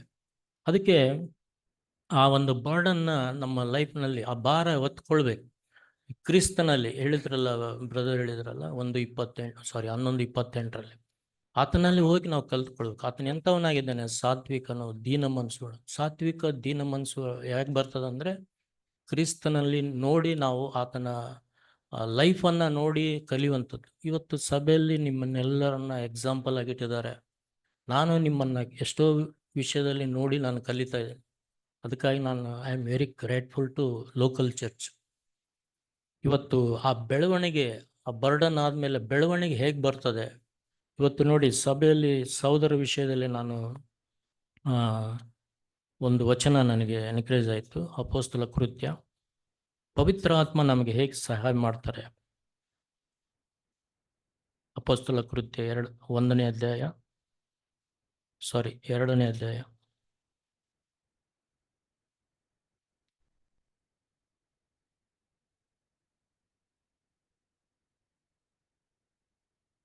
ಪಂಚಾಶತಮ ದಿನದಂದು ದೇವರು ಅವರಿಗೆ ವೇಟ್ ಮಾಡಿ ಪವಿತ್ರಾತ್ಮನಿಗಾಗಿ ಅಂತ ಹೇಳಿ ಹೋದ್ಮೇಲೆ ಅವರು ಏಕ ಮನಸ್ಸಿನಿಂದ, ಒಮ್ಮನಸ್ಸಿನಿಂದ ಪ್ರಾರ್ಥಿಸ್ತಾ ಇದ್ರು. ಇವತ್ತು ನಾವು ಸಹೋದರರು ಸೇರ್ತಾ ಇಲ್ಲ, ಇದು ಒಂದು ಕೊರತೆ. ನಾನು ಯಾರನ್ನೂ ಬ್ಲೇಮ್ ಮಾಡ್ತಾ ಇಲ್ಲ, ಯಾಕೆಂದರೆ we are not giving the time to fellowship. ಹೌದಲ್ರಿ? ವಿ ಆರ್ ವೆರಿ ಬ್ಯುಸಿ, ನಾನು ಬ್ಯುಸಿ. ಆದರೆ ದೇವರಿಗೆ ಸಮಯ ಕೊಡಲಿಕ್ಕೆ ಒಳಗಡೆ ಆಸಕ್ತಿ, ಆ ಇಂಟ್ರೆಸ್ಟ್, ಆ ಒಂದು ನಂಬಿಕೆ, ಆ ಬರ್ಡನ್ ಯಾವಾಗ ಇರ್ತದೋ ಅವಾಗ ದೇವರೇ ಅನುಕೂಲ ಮಾಡ್ತಾರೆ ಎಲ್ಲ. ಅದೇ ಪವಿತ್ರಾತ್ಮ. ಪವಿತ್ರಾತ್ಮ ನಮ್ಮ ಒಳಗಡೆ ಬರಲು ನಾವು ಬಲ ಹೊಂದಿ ಎಲ್ಲ ಕಾರ್ಯಗಳಲ್ಲಿ ಸೇರಿ ಬರಲಿಕ್ಕೆ ದೇವರು ಸಹಾಯ ಮಾಡ್ತಾರೆ. ಇದ್ದಾರಲ್ಲ, ಬ್ರದರ್ ಇದ್ದಾರೆ, ಎಲ್ಡರ್ಸ್ ಇದ್ದಾರೆ, ಒಂದು 4 ಜನ ಇದ್ದಾರೆ. ಈ ಥರ ಆಲೋಚನೆ ಮಾಡೋದು ಯಾರಂದ್ರೆ ಸೈತಾನ. ಅದಕ್ಕೆ ಸೈತಾನನ ಸ್ವರ ಯಾವಾಗಲೂ ನಾವು ಕೇಳಬಾರ್ದು. ನಾನು ಹೋಗ್ಬೇಕು, ಯಾರೇ ಇರಲಿ ಅವರು, ನಾನು ಹೋಗಬೇಕು, ನಾನು ಮಾಡಬೇಕು, ನಾನು ಎಲ್ಲ ಅದರಲ್ಲಿ ಸಪೋರ್ಟ್ ಆಗಿರಬೇಕು. ಇಂಥ ಒಂದು ಮನೋಭಾವ, ಒಂದು ಆಲೋಚನೆ ಇರುವಾಗ ದೇವ್ರು ನಮಗೆ ಸಹಾಯ ಮಾಡ್ತೀವಿ. ಇವನ್ ಯೌವನಸ್ಥರಿಗೂ ನಾನು ಎನ್ಕರೇಜ್ ಮಾಡ್ತೇನೆ. ಯಾಕೆ ಯವನಸ್ಥರಲ್ಲಿ ಅವರಲ್ಲಿ ಆಲಸ್ಯ ಇದೆ ಅಂದರೆ ದಟ್ ಎನ್ಕರೇಜ್ಮೆಂಟ್, ಸೆಲ್ಫ್ ಎನ್ಕರೇಜ್ಮೆಂಟ್ ಇಲ್ಲ ಅಲ್ಲಿ. ಅದಕ್ಕೆ ಅವರು ಸೋತೋಗಿದ್ರು. ಯಾರು? ಅಪೊಸ್ತಲರು, 11 ಮಂದಿ ಶಿಷ್ಯರು ಸೋತೋಗಿದ್ರು. ಇನ್ನು ಸಾಕು ಅಂತೇಳಿ, ಯಾಕಂದ್ರೆ ಯೇಸುಸ್ವಾಮಿ ಹೋಗ್ಬಿಟ್ಟಿದ್ದಾರೆ. ಅದಕ್ಕೆ ಯೇಸುಸ್ವಾಮಿ ಮತ್ತೆ ಪುನರುತ್ತನಾಗಿ ಅವ್ರಿಗೆ ಕಾಣಿಸ್ಕೊಂಡು ಅಲ್ಲೆಲ್ಲೆಲ್ಲಿ ಕಾಣಿಸ್ಕೊಂಡು ಅವ್ರನ್ನ ಬಲಪಡಿಸಿ, ಧೈರ್ಯವಾಗಿರ್ರಿ, ಅಂಜಬೇಡ್ರಿ, ಸಮಾಧಾನವಾಗಿರ ಅಂತ ಎನ್ಕರೇಜ್ ಮಾಡಿ ದೇವರ ರಾಜ್ಯದ ಬಗ್ಗೆ ಸುವಾರ್ತೆಗಳನ್ನು ಸಾಲುತ್ತಾ 40 days ಇದ್ರು. ಇವತ್ತು ಬ್ರದರ್ ಪ್ರಾರಂಭದಲ್ಲಿ ಹೇಳುವಾಗ 50 years ಆಯಿತು CFC ಬ್ಯಾಂಗ್ಳೂರು. ಅವರ ಬರ್ಡನ್ ಏನಾಗಿದೆ, ಅವರ ವಿಶಿಷ್ಟತೆಗಳು ಏನಾಗಿದೆ. CFC ಸಭೆ, ನಿಮಗೆ ಸಭೆ ಮುಗಿದ ಮೇಲೆ ನಿಮಗೊಂದು ಪಾಂಪ್ಲೆಂಟ್ ಕೊಡ್ತಾರೆ, ಅದನ್ನು ಓದ್ಕೊಳ್ಳಿ. ಈ CFCಯಲ್ಲಿ ಏನೇನು ಕಾರ್ಯಗಳು ನಡೀತವೆ, ಏನು ನಮ್ಮದು ಉದ್ದೇಶ ಏನಾಗಿದೆ ಅಂತ ನಿಮಗೆ ಲಾಸ್ಟಿಗೆ ಹಂಚ್ತಾರೆ ಬ್ರದರ್ ಸುಬ್ರಹ್ಮಣ್ಯ. ಇವತ್ತು ಆ ಬರ್ಡನ್ಗಾಗಿ ನಾವು ನಮ್ಮ ಸಮಯವನ್ನು ಕೊಡಲಿಕ್ಕೆ ಪ್ರಯಾಸ ಪಡಬೇಕು. ಅದಕ್ಕೆ ಅಪೋಸ್ತಲರು ನಮಗೆ ಎಕ್ಸಾಂಪಲ್, ನಮಗೆ ಉದಾಹರಣೆ ಆಗಿದ್ದಾರೆ. ಅವ್ರು ಹೇಳ್ತಾರೆ, ಅದಾದ ಮೇಲೆ ಅವರು ಬಲ ಹೊಂದಿದ್ರಂತೆ ಪವಿತ್ರ ಆತ್ಮದಿಂದ. ಹೊಂದಿದ ಯಾವಾಗ ಅಂದರೆ 2ನೇ ಅಧ್ಯಾಯದಲ್ಲಿ ಬರುವಾಗ ಅವರಲ್ಲಿ ಒಂದು ಪ್ರಾರ್ಥನೆ ಜೀವಿತ ಇತ್ತು, ಆ ಒಮ್ಮನಸ್ಸಿತ್ತು. ಹೇಗಿತ್ತು? ನಾನು ಪ್ರಾರಂಭದಲ್ಲಿ, ನಾವು ಹಳೆ ಕಟ್ಟದಲ್ಲಿರುವಾಗ ದಟ್ ಲವ್ ನಾವು ನೋಡ್ತಾ ಇದ್ವಿ. ಯಾಕೆ ಇಲ್ಲಿ ಕೊರತೆ ಇದೆ? ಪವಿತ್ರ ಆತ್ಮನ ಕೊರತೆ, ಸಹಕರಿಸಿಕೊಳ್ಳುವಂಥ ಕೊರತೆ, ಸಹಿಸಿಕೊಳ್ಳುವಂಥ ಕೊರತೆ, ತಪ್ಪುಗಳನ್ನು ಸರಿ ಮಾಡಿಕೊಳ್ಳುವಂಥ ಕೊರತೆ, ಸೈತಾನನ ಸ್ವರವನ್ನು ಕೇಳಿಸಿಕೊಳ್ಳಾರ್ದಂಥ ಕೊರತೆ, ಇವೆಲ್ಲ ಮನುಷ್ಯನಲ್ಲಿ ತುಂಬಿಟ್ಟಿದ್ದಾನೆ. ಅವನ ಏಜೆಂಟ್ಗಳು ಎಲ್ಲ ಕಡೆ. ಇವತ್ತು ನಾವು ಹೇಗೆ ಸೇರಿದ್ವಲ್ಲ ಹಾಗೆ ಅವನು ಅಲ್ಲಿ ಸೇರ್ಕೊಂಡಿದ್ದಾನೆ. ಹುಲಿಗಿ ಸಭೆನ ಹೇಗೆ ನಾನು ಹಾಳು ಮಾಡಬೇಕು, ಹೇಗೆ ನರಿಗಳನ್ನು ಕಳಿಸ್ಬೇಕು, ಹೇಗೆ ಕುರಿಗಳ ಮಧ್ಯದ ತೋಳುಗಳನ್ನು ಕಳಿಸ್ಬೇಕು, ಅವನು ಪ್ಲ್ಯಾನ್ ಮಾಡ್ತಾ ಇದ್ದಾನೆ. ನಾವು ಎಚ್ಚರಿಕೆ ಇರಬೇಕು, ಜಾಗರೂಕತೆಯಿಂದ ಇರಬೇಕು. ಅಲ್ಲಿ ನೋಡಿ 13 ಮತ್ತು 14, 1ನೇ ಅಧ್ಯಾಯ 13, 14. ಅವರು ಅಲ್ಲಿಗೆ ಬಂದು ತಾವು ಇರುತ್ತಿದ್ದ ಮೇಲಂತಸ್ತಿಗೆ ಹೋದರು. ಯಾರೆಂದರೆ ಪೇತ್ರ, ಯೋಹಾನ, ಅಲ್ಲಿ 11 ಮಂದಿ ಶಿಷ್ಯರು. ಆಮೇಲೆ 14ನೇ ವಚನ, ಇವನ್ ಸಿಸ್ಟರ್ಸ್ಗೂ ಎನ್ಕರೇಜ್ಮೆಂಟ್. ಸಿಸ್ಟರ್ಸ್ ಏನು ಮಾಡಬೇಕು? ಇವರೆಲ್ಲರೂ ಏಕ ಮನಸ್ಸಾಗಿ ದೇವರ ಪ್ರಾರ್ಥನೆಯಲ್ಲಿ ನಿರತರಾಗಿದ್ದರು. ಕೆಲವು ಮಂದಿ ಹೆಂಗಸರು, ನೋಡಿ, ಕೆಲವು ಮಂದಿ ಹೆಂಗಸರು, ನಾಟ್ ಆಲ್. ಅವರಿಗೆ ಒಂದು ಬರ್ಡನ್ ಇತ್ತು. ಸಿಸ್ಟರ್ಸಿಗೂ ಬರ್ಡನ್ ಬೇಕು. ಅಲ್ಲಿ ಹೇಳ್ತಾರೆ, ಕೆಲವು ಮಂದಿ ಹೆಂಗಸರು ಯೇಸುವಿನ ತಾಯಿಯಾದ ಮರಿಯಳು, ಆತನ ತಮ್ಮಂದಿರು ಅವರ ಸಂಗಡ ಇದ್ದರು. ನೋಡ್ರಿ, ಯಾಕೆ ತಮ್ಮಂದಿರು ಆ ತಾಯಿ ಅಂದರೆ ಅವರು ನಂಬ್ತಿದ್ದಿಲ್ಲ ಜಾಸ್ತಿ. ಆಮೇಲೆ ಯೇಸುಸ್ವಾಮಿ ಪುನರುತ್ಥಾನ ಆದಮೇಲೆ ಅವರಿಗೆ ಆ ಒಂದು ಸೆನ್ಸ್ ಬಂತು, ಆ ಒಂದು ಜ್ಞಾನ ಬಂತು. ಓ, ಕ್ರಿಸ್ತನು, ಯೇಸು ಸ್ವಾಮಿ ನಿಜವಾದ ರಕ್ಷಕನು, ಆತನ ಒಡೆಯನು, ಕರ್ತನು, ನಮ್ಮ ಪಾಪಗಳಿಂದ ಬಿಡಿಸುವಂಥವನಂತ ಹೇಳಿ ಅವರ ಹೃದಯದಲ್ಲಿ ಆ ಹರಿವು ಬಂತು. ಇವತ್ತು ಆ ಒಂದು ಹರಿವು ನಮ್ಮಲ್ಲಿದೆ, ನಾವು ಪರೀಕ್ಷೆ ಮಾಡೋದು. ಅದಕ್ಕೆ ಸಭೆಯಲ್ಲಿ 2ನೇ ಅಧ್ಯಾಯದಲ್ಲಿ ಬರುವಾಗ ಅವರು ಪವಿತ್ರಾತ್ಮ ಭರಿತರಾಗಿ ಶಕ್ತಿಯನ್ನು ಹೊಂದಿಕೊಂಡ ಮೇಲೆ ಅವರು ಹೇಗೆ ಹೋದ್ರು ಅಂತ ನಾವು ನೋಡ್ತೇವೆ. ಇಲ್ಲಿ 14ನೇ ವಚನದಲ್ಲಿ 2:14 ಅಪೊಸ್ತಲ ಕೃತ್ಯ. I want to encourage all the brothers and sisters. ಏನಂದ್ರೆ ಇಲ್ಲಿ 11 ಮಂದಿ ಇದ್ರಂತೆ. ಇಲ್ಲಿನೂ ಹೇಳ್ತಾನೆ ನೋಡಿ, 14ನೇ ವಚನ. ಆಗ ಪೇತ್ರನು 11 ಮಂದಿ ಅಪೊಸ್ತಲರ ಸಹಿತ ಎದ್ದು ನಿಂತು ಗಟ್ಟಿಯಾದ ಧ್ವನಿಯಿಂದ ಅವರಿಗೆ ಹೀಗೆ ಪ್ರಸಂಗ ಮಾಡಿದ. ಇವತ್ತು ಸಭೆಯಲ್ಲಿ ಬ್ರದರ್ಸ್ ಮಾತಾಡುವಾಗ, ಸಿಸ್ಟರ್ಸ್ ಯಾರೋ ಒಂದು ಟೆಸ್ಟಿಮನಿ ಕೊಡುವಾಗ, ಉಳಿದಂಥ ನನ್ನ ಸಹೋದರ ಏನು ಮಾಡಬೇಕು? ಪ್ರಾರ್ಥನಾ ಆತ್ಮದಲ್ಲಿರ್ಬೇಕು, ಪ್ರಾರ್ಥನಾ ಒಂದು ಹೃದಯದಲ್ಲಿ ಪ್ರಾರ್ಥಿಸ್ಬೇಕು ಅವ್ರಿಗಾಗಿ, ನನ್ನ ಸಹೋದರಿಗಾಗಿ, ನನ್ನ ಸಹೋದರಿಗಾಗಿ. ಆ ಒಂದು ಭಾರ ಇರಬೇಕು. ಇಲ್ಲಿ 11 ಮಂದಿ ಯಾರು ಅಪೊಸ್ತಲರಿದ್ರಲ್ಲ, ಪೇತ್ರನು ಎಂಥವನಾಗಿದ್ದ ನಿಮಗೆ ಗೊತ್ತಲ್ಲ? ಆತನು ಬಲೀನನಾಗಿದ್ದ. ಆತನು ಯೇಸುಸ್ವಾಮಿನ ಹಲ್ಲುಗಳದಿದ್ದ. ಅಂಥವನನ್ನ ದೇವರು ಪವಿತ್ರ ಆತ್ಮ ಭರಿತರಾಗಿ ನಿಲ್ಲಿಸಲಿಕ್ಕೆ ಶಕ್ತರಾದರು. ಅದಕ್ಕೆ ಆತೇನು ಮಾಡಿದ? ಎದ್ದು ನಿಂತು ಗಟ್ಟಿಯಾದ ಧ್ವನಿಯಿಂದ ಧೈರ್ಯದ ಆತ್ಮ ಕೊಟ್ಟಿದ್ದಾರೆ. ಇವತ್ತು ಯಾಕೆ ನಾವು ಟೆಸ್ಟಿಮನಿ ಮಾಡ್ತಾ ಇಲ್ಲ? ಯಾಕೆ ನಾವು ಟೆಸ್ಟಿಮನಿ ಅಂದರೆ ಅದೊಂದು ಎಲ್ಲರನ್ನ ಮೆಚ್ಚಿಸುವಂಥ ಕಾರ್ಯ ಅಲ್ಲ. ದೇವ್ರು ನನಗೆ ಏನು ಮಾಡಿದ್ದಾರೆ, ದೇವ್ರ ವಾಕ್ಯ ಏನು ಮಾತಾಡಿತು, ನನ್ನಿಂದ ಏನು ಬದಲಾವಣೆ ಆಯಿತು, ಇದು ನಮ್ಮ ಒಂದು ಲೈಫ್. ಎಲ್ಲಿ ಹೋಯ್ತು ಆ ಒಂದು ಪ್ರೀತಿ, ಆ ಕ್ರಿಸ್ತನ ಪ್ರೀತಿ ನಾವು ಹಾಳು ಮಾಡ್ಕೊಳ್ತಾ ಇದ್ದೀವಿ ಅಂದರೆ ಸೈತಾನನ ಸ್ವರಕ್ಕೆ ನಾವು ಇನ್ನೂ ಕೊಡ್ತಾ ಇದ್ದೀವಿ, ತನ್ನ ಮಾತುಗಳನ್ನು ಕೇಳಿಸ್ಕೊಳ್ತಾ ಇದ್ದೀವಿ ಅನ್ನೋದೇ. ಅದಕ್ಕೆ ದೇವರು ನಮಗೆ 1 ತಿಮೋಥೆಯಲ್ಲಿ ಹೇಳ್ತಾರಲ್ಲ, ನಿಮಗೆ ಯಾವ ಆತ್ಮ ಹೇಳಿತನದ ಆತ್ಮ ಕೊಟ್ಟಿಲ್ಲ. ಯಾಕೆ ನಮ್ಮಲ್ಲಿ ಸಂಕೋಚ, ಏನು ಭಯ? ಇವತ್ತು ದೇವರೇ ಪವಿತ್ರಾತ್ಮ ನನ್ನ ಒಳಗಡೆ ಬಂದರೆ ನಾನು ಬಲ ಹೊಂದಿ ಆತನ ಮಾತುಗಳನ್ನು ಆಡಲಿಕ್ಕೆ ಧೈರ್ಯ ಕೊಡ್ತಾರೆ. ಅಲ್ಲಿ ಹೇಳ್ತಾನೆ, ಗಟ್ಟಿಯಾಗಿ ಧ್ವನಿಯಿಂದ ಅವರಿಗೆ ಹೀಗೆ ಪ್ರಸಂಗ ಮಾಡಿದನು. ಅವಾಗ ಏನಾಯ್ತು ಅಲ್ಲಿ ಹೇಳ್ತಾರೆ, ಯಹೂದರೇ, ಯೆರೂಸಲೇಮಿನಲ್ಲಿರುವ ವಾಸವಾಗಿರುವ ಎಲ್ಲ ಜನರೇ, ಈ ಸಂಗತಿಯು ಏನೆಂದು ನಿಮಗೆ ಗೊತ್ತಾಗುವ ಹಾಗೆ ನನ್ನ ಮಾತಿಗೆ ಕಿವಿ ಕೊಡ್ರಿ. ಇವತ್ತು ನನಗೆ ನಿಮ್ಮೆಲ್ಲರಿಗೂ ದೇವರು ಇದೇ ಮಾತಾಡ್ತಾರೆ, ಕಿವಿ ಕೊಡ್ರಿ ದೇವ್ರ ಮಾತಿಗೆ, ಸಭೆ ಮಾತಿಗೆ ಕಿವಿ ಕೊಡ್ರಿ. ಎದ್ದೇಳ್ರಿ, ಎಲ್ಲಿ ಬಿದ್ದಿದ್ದೀರೋ ಅಲ್ಲಿ ಎದ್ದೇಳಿ, ಎಲ್ಲಿ ಸೋತೋಗಿದ್ದೀರೋ ಅಲ್ಲಿಂದ ಬಲಪಡಿಸ್ಕೊಡ್ರಿ. ನಿಮ್ಮ ಕಾಲುಗಳನ್ನು, ನಿಮ್ಮ ಕೈಗಳನ್ನು, ಜೋಲ್ ಬಿದ್ದವನ್ನು ಎಲ್ಲವನ್ನು ಸರಿ ಮಾಡ್ಕೊಳ್ಳಿ. ಸ್ಟ್ರಾಂಗ್ ಆಗಿರ್ರಿ, ಸ್ಪಿರಿಟ್ಫುಲ್ ಆಗಿರ್ರಿ. ದೇವರಿಗಾಗಿ ಜೀವಿಸ್ಲಿಕ್ಕೆ ಆ ಬರ್ಡನ್, ಆ ಲವ್, ಫಸ್ಟ್ ಲವ್, ಅದನ್ನು ಕಳ್ಕೊಳ್ಳಿಕ್ಕೆ ಎಲ್ಲಿ ಅವಕಾಶ ಕೊಡದ ಹಾಗೆ ಜೀವಿಸ್ಲಿಕ್ಕೆ ಪ್ರಯಾಸಪಟ್ರಿ. ಖಂಡಿತವಾಗಲೂ ನಿಮಗೆ ದೇವ್ರು ಸಹಾಯ ಮಾಡ್ತಾರೆ. ಯಾಕೆಂದರೆ ಪೇತ್ರನು ಆ ರೀತಿ ಜೀವಿಸಿದ್ರು. ಅದಕ್ಕಾಗಿ ಯೇಸ್ವಾಮಿ ನಾವೆಲ್ಲಿ ನೋಡ್ತೀವಿ ಅಂದರೆ, ಯೋಹಾನ ಬರೆಸುವಾಗ 19ನೇ ಯೇಸ್ವಾಮಿ ಆತನಿಗೆ ಪ್ರಶ್ನೆ ಮಾಡ್ತಾನೆ, ನನ್ನ ಪ್ರೀತಿ ಮಾಡ್ತೀಯಾ ಅಂತೇಳಿ 3 ಸಲ ಕ್ವಶನ್ ಮಾಡ್ತಾನೆ.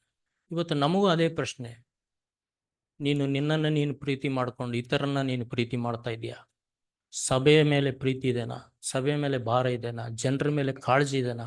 ಆ ಬರ್ಡನ್ ಇದೆ ಅಂತ ದೇವ್ರು ನಮ್ಮನ್ನು ಎಚ್ಚರಿಸ್ತಾ ಇದ್ದಾರೆ.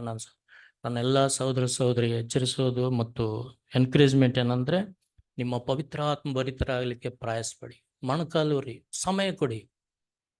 ಒಂದು 5 ನಿಮಿಷ 10 ನಿಮಿಷ ಸಮಯ ಕೊಡಿ. ವಾಕ್ಯಗಳನ್ನು ಓದ್ರಿ. ದೇವ್ರಿಗಾಗಿ ಜೀವಿಸಲಿಕ್ಕೆ ಪ್ರಯಾಸಪಡ್ರಿ. ಸರಿ ಮಾಡ್ಕೊಳ್ಳಿ. ಯಾರನ್ನ ನೋಡಕ್ಕೆ ಹೋಗ್ಬೇಡಿ. ಯಾರನ್ನ ನೋಡ್ಬಾರ್ದು. ನಾವು ಮನುಷ್ಯರನ್ನ ನೋಡಿದ್ರೆ ನಾವು ಬಿದ್ದೋಗ್ತೀವಿ. ಎಷ್ಟೋ ಜನ ಬಿದ್ದು ಹಾಳಾಗೋಗಿದ್ದಾರೆ. ಬರೀ ಬೀಳೋದಲ್ಲ, ಹಾಳಾಗೋಗಿದ್ದಾರೆ. ಯಾವಾಗಲೂ ನಾವು ಮನುಷ್ಯರನ್ನ ನೋಡಬಾರ್ದು, ಕ್ರಿಸ್ತನನ್ನು ನೋಡಬೇಕು. ಕ್ರಿಸ್ತ ನಮ್ಗೆ ಹೇಳಿದ್ದಾನೆ, ಆ ಬರ್ಡನ್ ಕೊಟ್ಟಿದ್ದಾನೆ, ನಾನು ಇನ್ನೊಬ್ಬರನ್ನ ಪ್ರೀತಿ ಮಾಡು. ಎಲ್ಲಿ ಮತ್ತಾಯ 22ರಲ್ಲಿ ನಾವು ನೋಡ್ತೇವೆ, ನಿನ್ನ ನೆರೆಯವನನ್ನು ಪ್ರೀತಿ ಮಾಡು ಅಂದರೆ ನಾನು ಸ್ಟಾರ್ಟ್ ಮಾಡಬೇಕು ನನ್ನ ಹೆಂಡತಿಯಿಂದ, ನಾನು ಸ್ಟಾರ್ಟ್ ಮಾಡಬೇಕು ನನ್ನ ಗಂಡನಿಂದ, ನನ್ನ ಮಕ್ಕಳಿಂದ. ಆ ನೆರೆಯವರಂದರೆ ಅವರೇ. ಅಲ್ಲಿ ನೀನು ಆ ಫೆಲೋಶಿಪ್ ಬಿಲ್ಡ್ ಮಾಡಿದರೆ ನೀನು ಎಲ್ಲ ಕಡೆ ಅದೇ ರೀತಿ ಇರಲಿಕ್ಕೆ ದೇವ್ರ ಸಹಾಯ ಮಾಡಿ. ಆ ರೀತಿ ಇರಲಿಕ್ಕೆ ನಾವು ಪ್ರಯಾಸ ಪಡೋಣ. ಖಂಡಿತವಾಗಿ ನಮಗೆ ದೇವ್ರ ಸಹಾಯ ಮಾಡಿ. ಆಗಲಿ ದೇವರಿಗೆ ಹೊಸ ದಿನವನ್ನು ಕೊಟ್ಟು ದೇವರ ವಾಕ್ಯವನ್ನು ಕೇಳಿಸಿಕೊಳ್ಳುವುದಕ್ಕೂ ಮತ್ತು ಆತನ ಶರೀರ ರಕ್ತದಲ್ಲಿ ಭಾಗಿಯಾಗಲಿಕ್ಕೂ ನಮ್ಮನ್ನು ಸ್ಥಿರಪಡಿಸಲಿ ಕರೆತಂದಿದ್ದಕ್ಕಾಗಿ ನಾನು ದೇವರಿಗೆ ಸ್ತೋತ್ರ ಸಲ್ಲಿಸ್ತೇನೆ. ಕಳೆದ ವಾರದಲ್ಲಿ ಯೂಟ್ಯೂಬಲ್ಲಿ ಒಂದು ದೃಶ್ಯ ನೋಡಿದೆ ನಾನು. ಆ ದಾರಿಯಲ್ಲಿ 3 ಗಂಡು ಮಕ್ಕಳು ಒಂದು ಪಂಜರದಲ್ಲಿ, ಪಂಜರ ಅಂದರೆ ಗೊತ್ತಲ್ಲ, ಗೊತ್ತಿದೆ ಪಂಜರ? ಯಾರಿಗೆ ಗೊತ್ತಿಲ್ಲ? ಗೂಡು, ಈ ಹಕ್ಕಿಗಳನ್ನು ಬೆಳೆಸ್ತಾರೆ. ಸಣ್ಣ ಗೂಡು ಇರ್ತದಲ್ಲ, ಆ ಗೂಡು ಪಂಜರ ಅಂತಾರೆ ಅದು. ಅದರಲ್ಲಿ 3 ಏನು ಮಾಡಿದ್ರು ಅಂದರೆ, ಒಂದು 4 ಈ ಲವ್ ಬರ್ಡ್ಸ್ ಅಂತಾರಲ್ಲ ಹಕ್ಕಿಗಳು, ಅದರಲ್ಲಿ ಇಟ್ಟುಕೊಂಡು ಮಾರಾಟಕ್ಕೆ ನಿಂತುಕೊಂಡಿದ್ರು ರೋಡಿನ ಮೇಲೆ. ಅವಾಗ ಒಬ್ಬ ಯೌವನ ಸ್ತ್ರೀ ಸೀದಾ ಅವ್ರ ಹತ್ರ ಬಂದಳು. ಅದರ ಬೆಲೆ ಏನಂತ ಕೇಳಿದಳು. ಅವರು ಬೆಲೆ ಹೇಳಿದರು, 1500 ಹೇಳಿದರು ಅವರು. ಹೇಳಿದ ತಕ್ಷಣ ಆಕೆ ಆ ದುಡ್ಡು ಕೊಟ್ಬಿಟ್ಲು, ಏನು ಮಾತಾಡಲಿಲ್ಲ. ದುಡ್ಡು ಕೊಟ್ಟು ಅದನ್ನು ತಗೊಂಡು ಆ ದಾರಿಗೆ ಹೋಗಿ ಅಲ್ಲೇ ಒಂದು 5 ಸ್ಟೆಪ್ಪದ್ದು ಹೆಜ್ಜೆ ಇಟ್ಟು ಎಲ್ಲ ಹಕ್ಕಿಗಳನ್ನು ಬಿಚ್ಚಿ ಹೊರಗಡೆ ಬಿಟ್ಬಿಟ್ಲು. ಎಲ್ಲ ಹಾಡಿಕೊಳ್ಳೋದು. ಆಕೆ ಬಹಳಷ್ಟು ಸಂತೋಷ. ದುಃಖ, ರೊಕ್ಕ ಕೊಟ್ಟಂತ ದುಃಖ ಇಲ್ಲ, ರೊಕ್ಕದ ಮೇಲೆ ಆಕೆ ಏನಿಲ್ಲ. ಹಕ್ಕಿಗಳು ಹಾರಿ ಓದಿದ್ದು ನೋಡಿ ಅವಳಿಗೆ ಅಷ್ಟು ಸಂತೋಷ ಆಯ್ತು, ಅಂದರೆ ಅಷ್ಟು ಸಂತೋಷ ಆಯಿತು. ಈ 3 ಏನಾದರೆ ಬೆಳಗಾಗಿ ನೋಡ್ತಾ ಇದ್ದಾರೆ, ಇದೇನಪ್ಪ ಹಿಂಗಾಗಿ ಮಾಡ್ತಾರ ಅಂತೇಳಿ. ಅದು ನೋಡಿದ ತಕ್ಷಣ ದೇವರಾತ್ಮ ನನ್ನ ಜೊತೆ ಹೇಳಿ ಮಾತಾಡ್ತಾ ಇದ್ದ. ಏನು ಮಾತಾಡಿದ? ಇಡೀ ಪ್ರಪಂಚ ಒಂದು ಬೋನಿದ್ದಂಗೆ. ಅದರಲ್ಲಿ ನಾವೆಲ್ಲ ಪಾಪಿಗಳಾಗಿ ಇದ್ದು ಬಂಧನದಲ್ಲಿದ್ದೇವೆ. ಆ ಹುಡುಗಿಯ ಹಾಗೆ ದೇವರು ತನ್ನ ಪರಿಶುದ್ಧವಾದ ರಕ್ತವನ್ನು ನಮಗೆ ಕೊಟ್ಟು ಆ ಲೋಕದಿಂದ ನಮ್ಮನ್ನು ಪ್ರತ್ಯೇಕ ಮಾಡಿಸಿದಾನಲ್ಲ. ತಂದೆಯಾದ ದೇವ್ರಿಗೆ ಎಷ್ಟು ಸಂತೋಷ ಆಯಿತು ಗೊತ್ತೀರಾ? ಆ ಹುಡುಗಿಗೆ ಅಷ್ಟು ಸಂತೋಷ ಆಗ್ಬೇಕಾರೆ ತಂದೆಯಾದ ದೇವರು ನನ್ನ ಮಗನ ಅಮೂಲ್ಯವಾದ ರಕ್ತದಿಂದ ಈ ಲೋಕದಲ್ಲಿರುವ ಅಷ್ಟು ಮಂದಿಯನ್ನು ನಾನು ಏನು ಮಾಡಿದ್ದೇನೆ, ಬಿಡುಗಡೆ ಮಾಡಿದ್ದೇನೆ ಅಂತೇಳಿ ತಂದೆ ಸಂತೋಷ ಪಟ್ಟಿರ್ತಾನೆ ರೀ ಬಹಳವಾಗಿ. ಹಾಗಾದರೆ ಆ ಬೆಲೆ ಇಲ್ಲದಂಥ ರಕ್ತ ಕೊಟ್ಟು ನಮ್ಮನ್ನು ಶುದ್ಧಗೊಳಿಸಿರುವಾಗ ನಾವು ಎಷ್ಟರ ಮಟ್ಟಿಗೆ ದೇವರಿಗೆ ಕೃತಜ್ಞತೆಯುಳ್ಳವರಾಗಿರಬೇಕು, ಎಷ್ಟರ ಮಟ್ಟಿಗೆ ದೇವರಿಗೆ ನಾವು ಭಯಪಡುವವರಾಗಿರಬೇಕು. ಆ 3 ಬಾಯಿ ಎತ್ಕೊಂಡು ನೋಡ್ತಾ ಇದ್ದಾರೆ, ಇದೇನಪ್ಪ ಹಿಂಗಾಗ್ಬಿಟ್ಟದಲ್ಲ ಅಂತೇಳಿ. ಅವ್ರು ರೊಕ್ಕ ಬಂತು, ಅಲ್ಲಿಗೆ ಅವ್ರಿಗೆ ತೃಪ್ತಿ ಆಗಲಿಲ್ಲ. ಇವತ್ತು ಸೈತಾನ ಅದನ್ನೇ ಮಾಡ್ತಾ ಇದ್ದಾನೆ.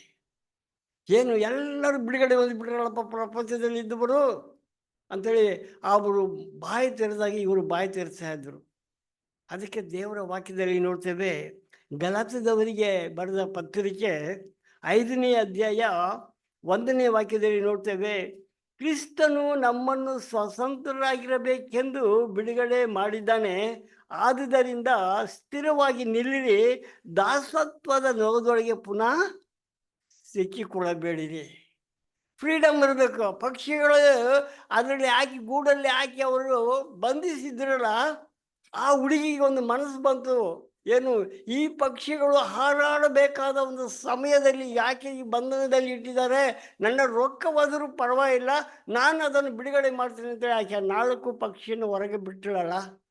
ಅದೇ ರೀತಿಯಲ್ಲಿ ಇಲ್ಲಿ ದೇವರ ವಾಕ್ಯದಲ್ಲಿ ನೋಡ್ತೇವೆ, ನಾವೆಲ್ಲರೂ ಸ್ವತಂತ್ರರಾಗಿರ್ಬೇಕು ಈ ಭೂಮಿಯ ಮೇಲೆ ಅನ್ನುವ ಉದ್ದೇಶದಿಂದ ತನ್ನ ರಕ್ತವನ್ನು ಕೊಟ್ಟು ನಮ್ಮನ್ನು ಏನು ಮಾಡಿದಾನೆ, ಬಿಡುಗಡೆ ಮಾಡಿದ್ದಾನೆ.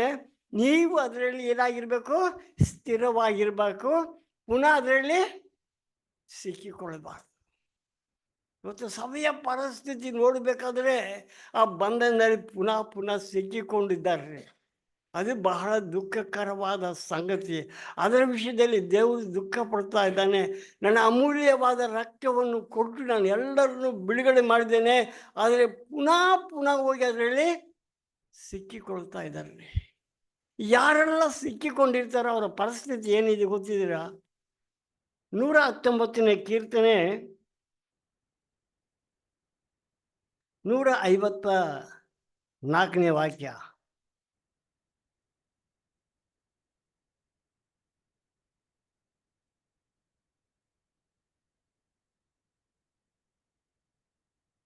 ಅಲ್ಲಿ ದಾವೀದನು ಈ ರೀತಿ ಹೇಳ್ತಾನೆ, 119, 154ರಲ್ಲಿ, ನನ್ನ ವ್ಯಾಜ್ಯವನ್ನು ನಡೆಸಿ ನನ್ನನ್ನು ಬಿಡುಗಡೆ ಮಾಡು, ನಿನ್ನ ಮಾತಿನ ಪ್ರಕಾರ ನನ್ನನ್ನು ಬದುಕಿಸು.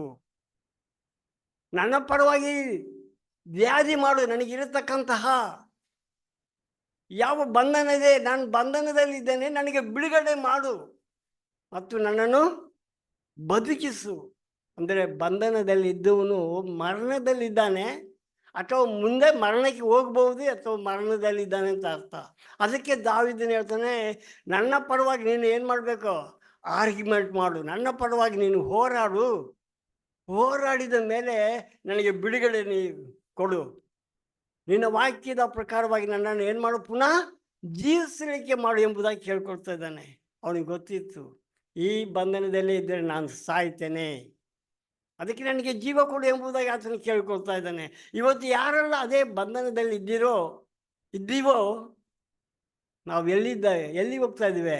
ಮರಣವನ್ನು ನೋಡಿ ಹೋಗ್ತಾ ಇದ್ದೇವೆ ರೀ, ಮರಣವನ್ನು ನೋಡಿ ಹೋಗ್ತಾ ಇದ್ದೇವೆ. ಅದಕ್ಕೆ ಆ ಬಂಧನದಿಂದ ಹೊರಗಡೆ ಬರಬೇಕು. ನಾನು ನಿನಗೆ ಬಿಡುಗಡೆ ಕೊಟ್ಟಿದ್ದೇನೆ, ಅದರಲ್ಲಿ ನೀವು ಸ್ಥಿರವಾಗಿ ನಿಲ್ಲಿ, ಪುನಃ ಸಿಕ್ಕಿಕೊಳ್ಳಬೇಡಿರಿ. ಖಂಡಿತವಾಗಿ ನಮಗೆ ಆ ಒಂದು ಜೀವಿತ ಬಹಳ ಮುಖ್ಯವಾಗಿದೆ ಪ್ರಿಯರೇ. ದೇವರು ನನ್ನ ಹೊತ್ತಿಗೆ ಬಹಳ ಮಾತನಾಡಿದರೆ ಅದೇ ವಿಷಯದಲ್ಲಿ. ನಾವು ಯಾವುದೇ ಆ ಒಂದು ಬಂಧನಕ್ಕೆ ನಾವು ಒಳಗಾಗದಂತೆ ನಾವು ನಮ್ಮನ್ನೇ ನಾವು ನೋಡಿಕೊಳ್ಬೇಕು. 1ನೇ ಕೊರಿಂಥ್ಯ 7:23 ಏನು ಹೇಳ್ತಾ ಇದೆ?